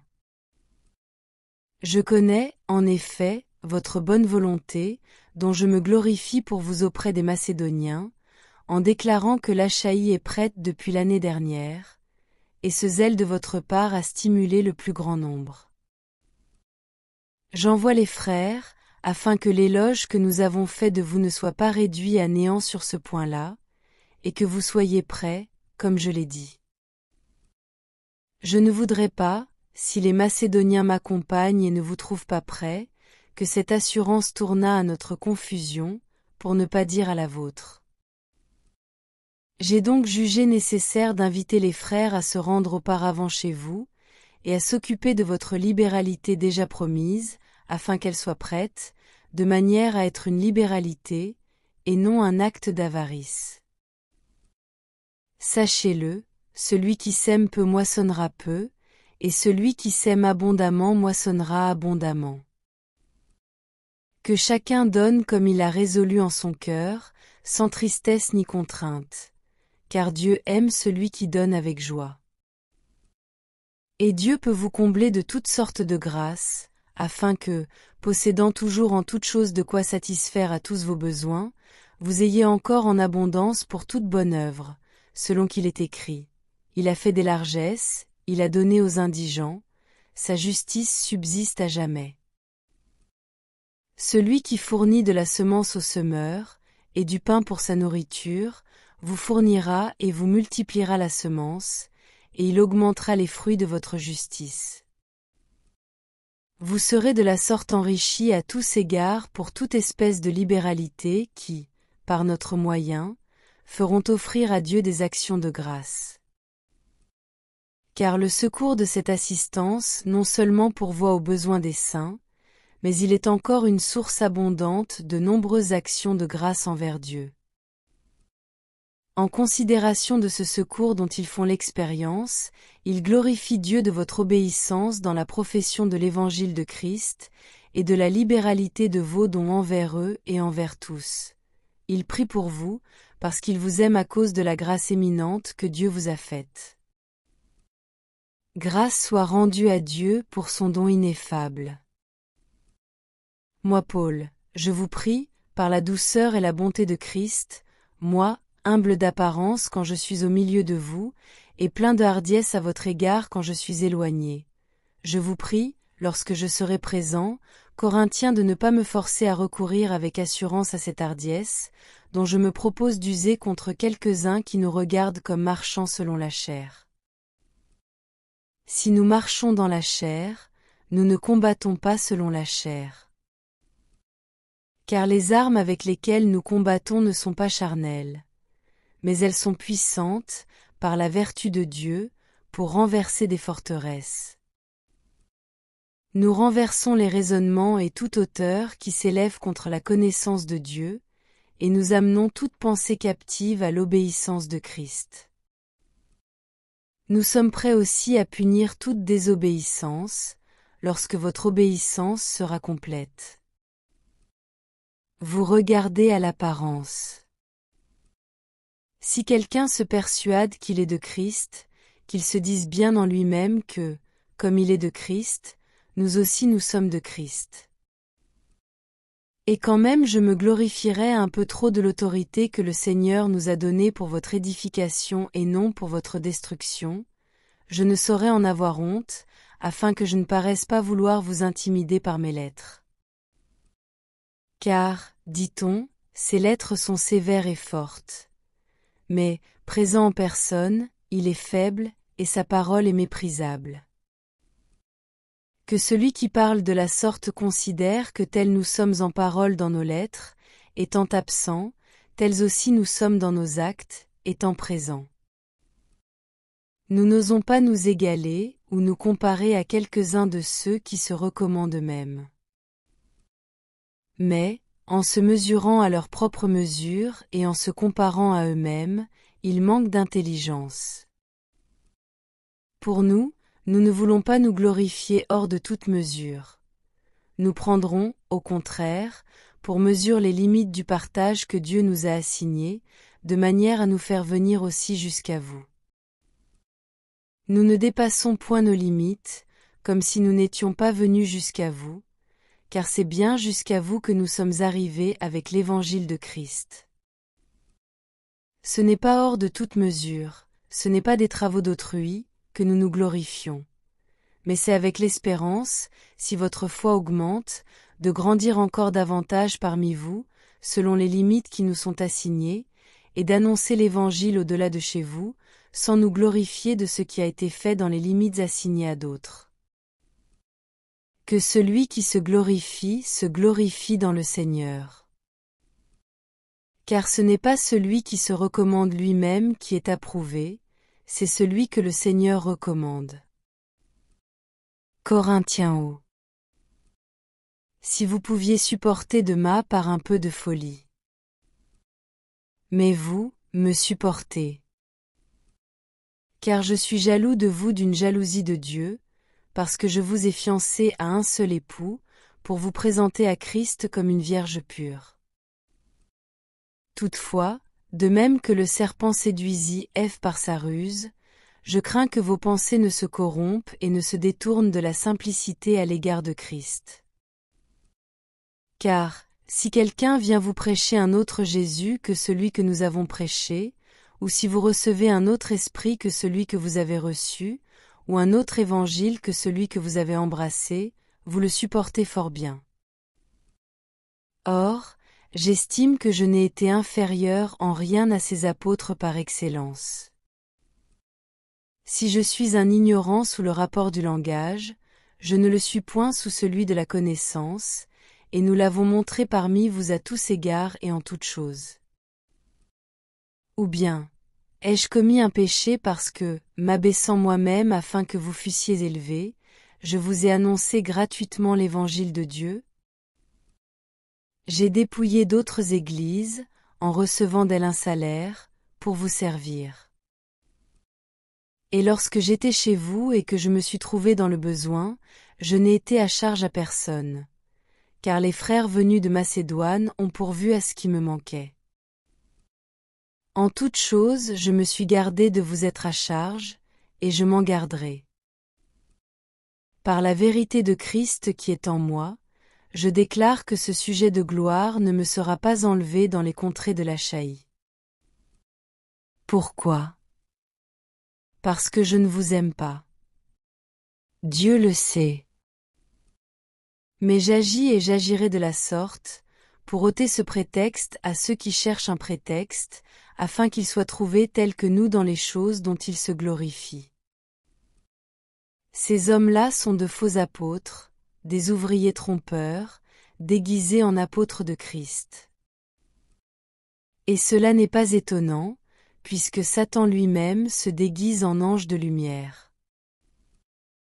Il n'est donc pas étrange que ces ministres aussi se déguisent en ministres de justice. Leur fin sera selon leurs œuvres.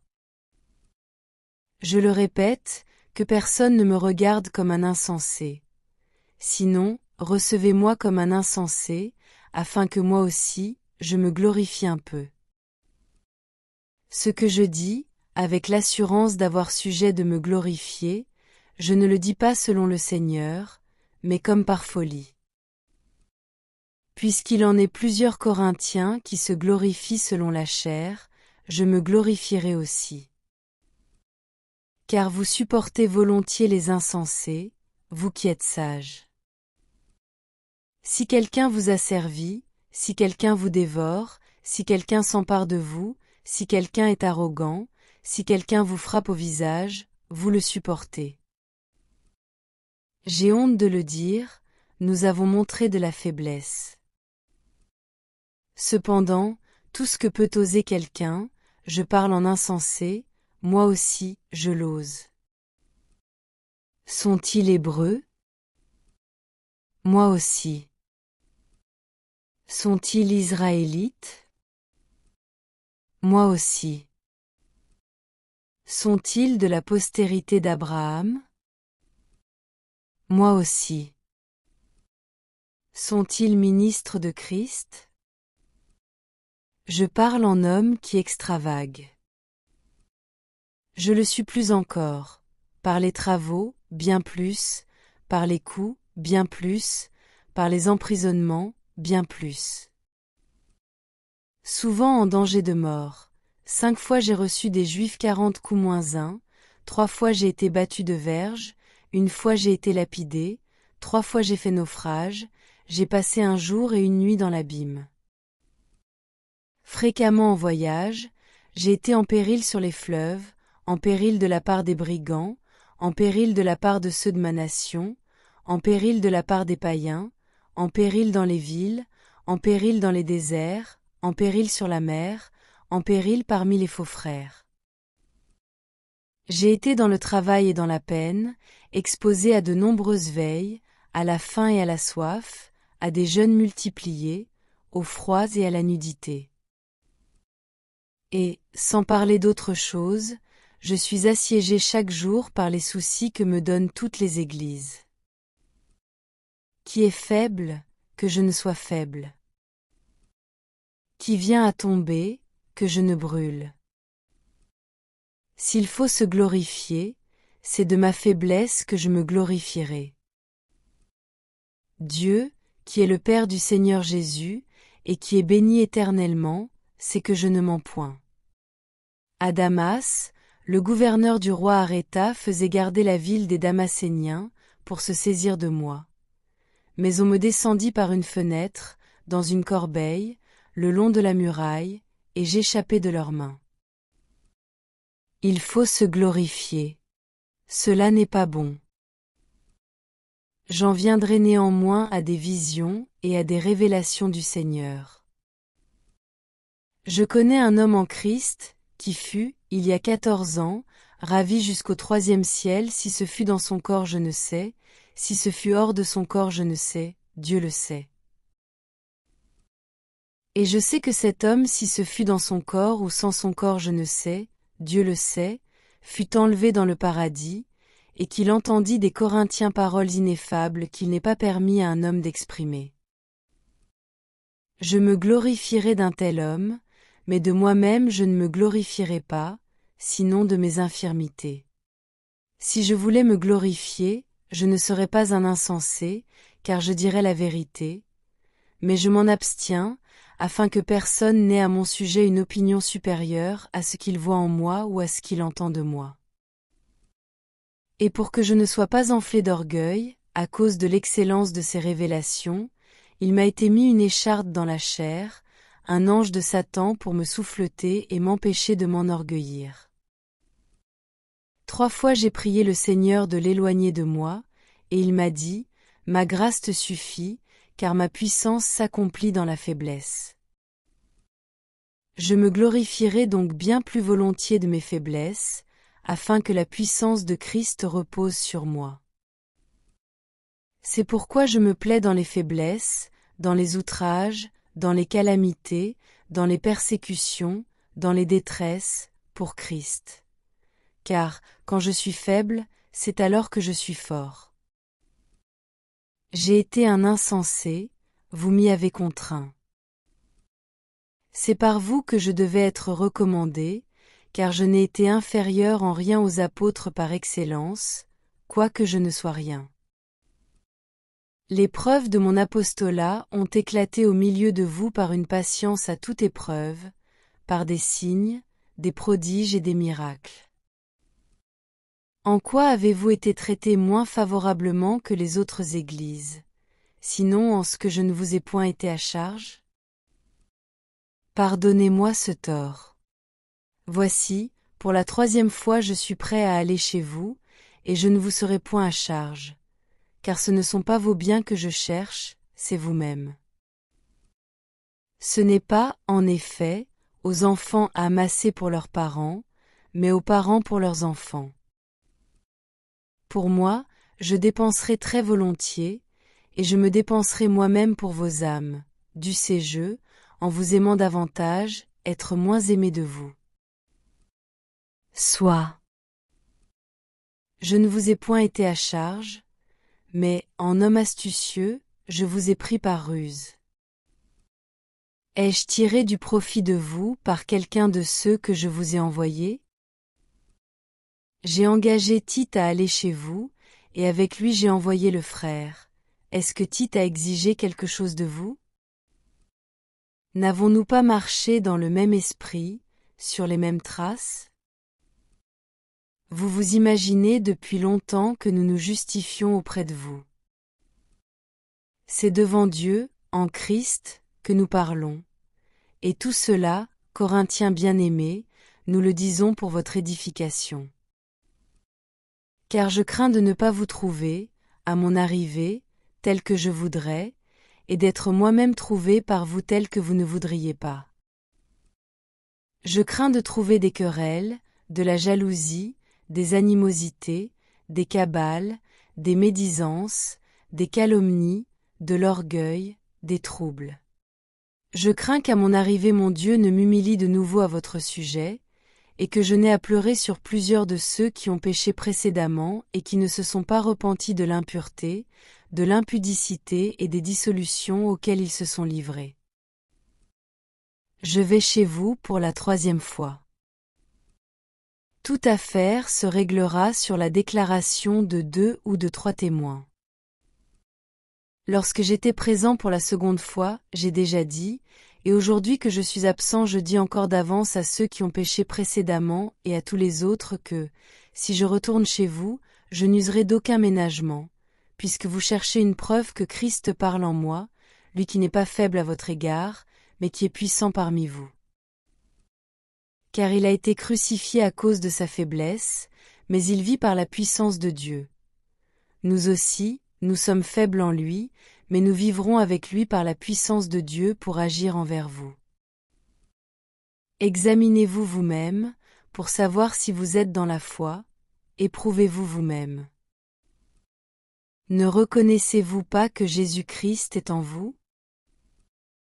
À moins peut-être que vous ne soyez réprouvés. Mais j'espère que vous reconnaîtrez que nous ne sommes pas réprouvés.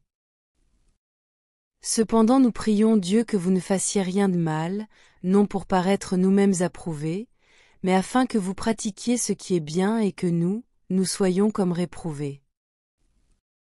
Car nous n'avons pas de puissance contre la vérité, nous n'en avons que pour la vérité.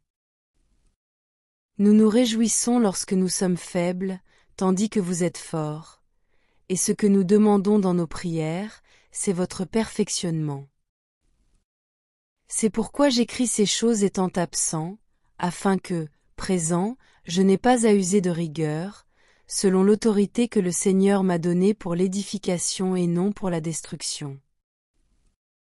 Au reste, frères, soyez dans la joie, perfectionnez-vous, consolez-vous, ayez un même sentiment, vivez en paix, et le Dieu d'amour et de Corinthiens paix sera avec vous. Saluez-vous les uns les autres par un saint baiser. Tous les saints vous saluent. Que la grâce du Seigneur Jésus-Christ, l'amour de Dieu et la communication du Saint-Esprit soient avec vous tous.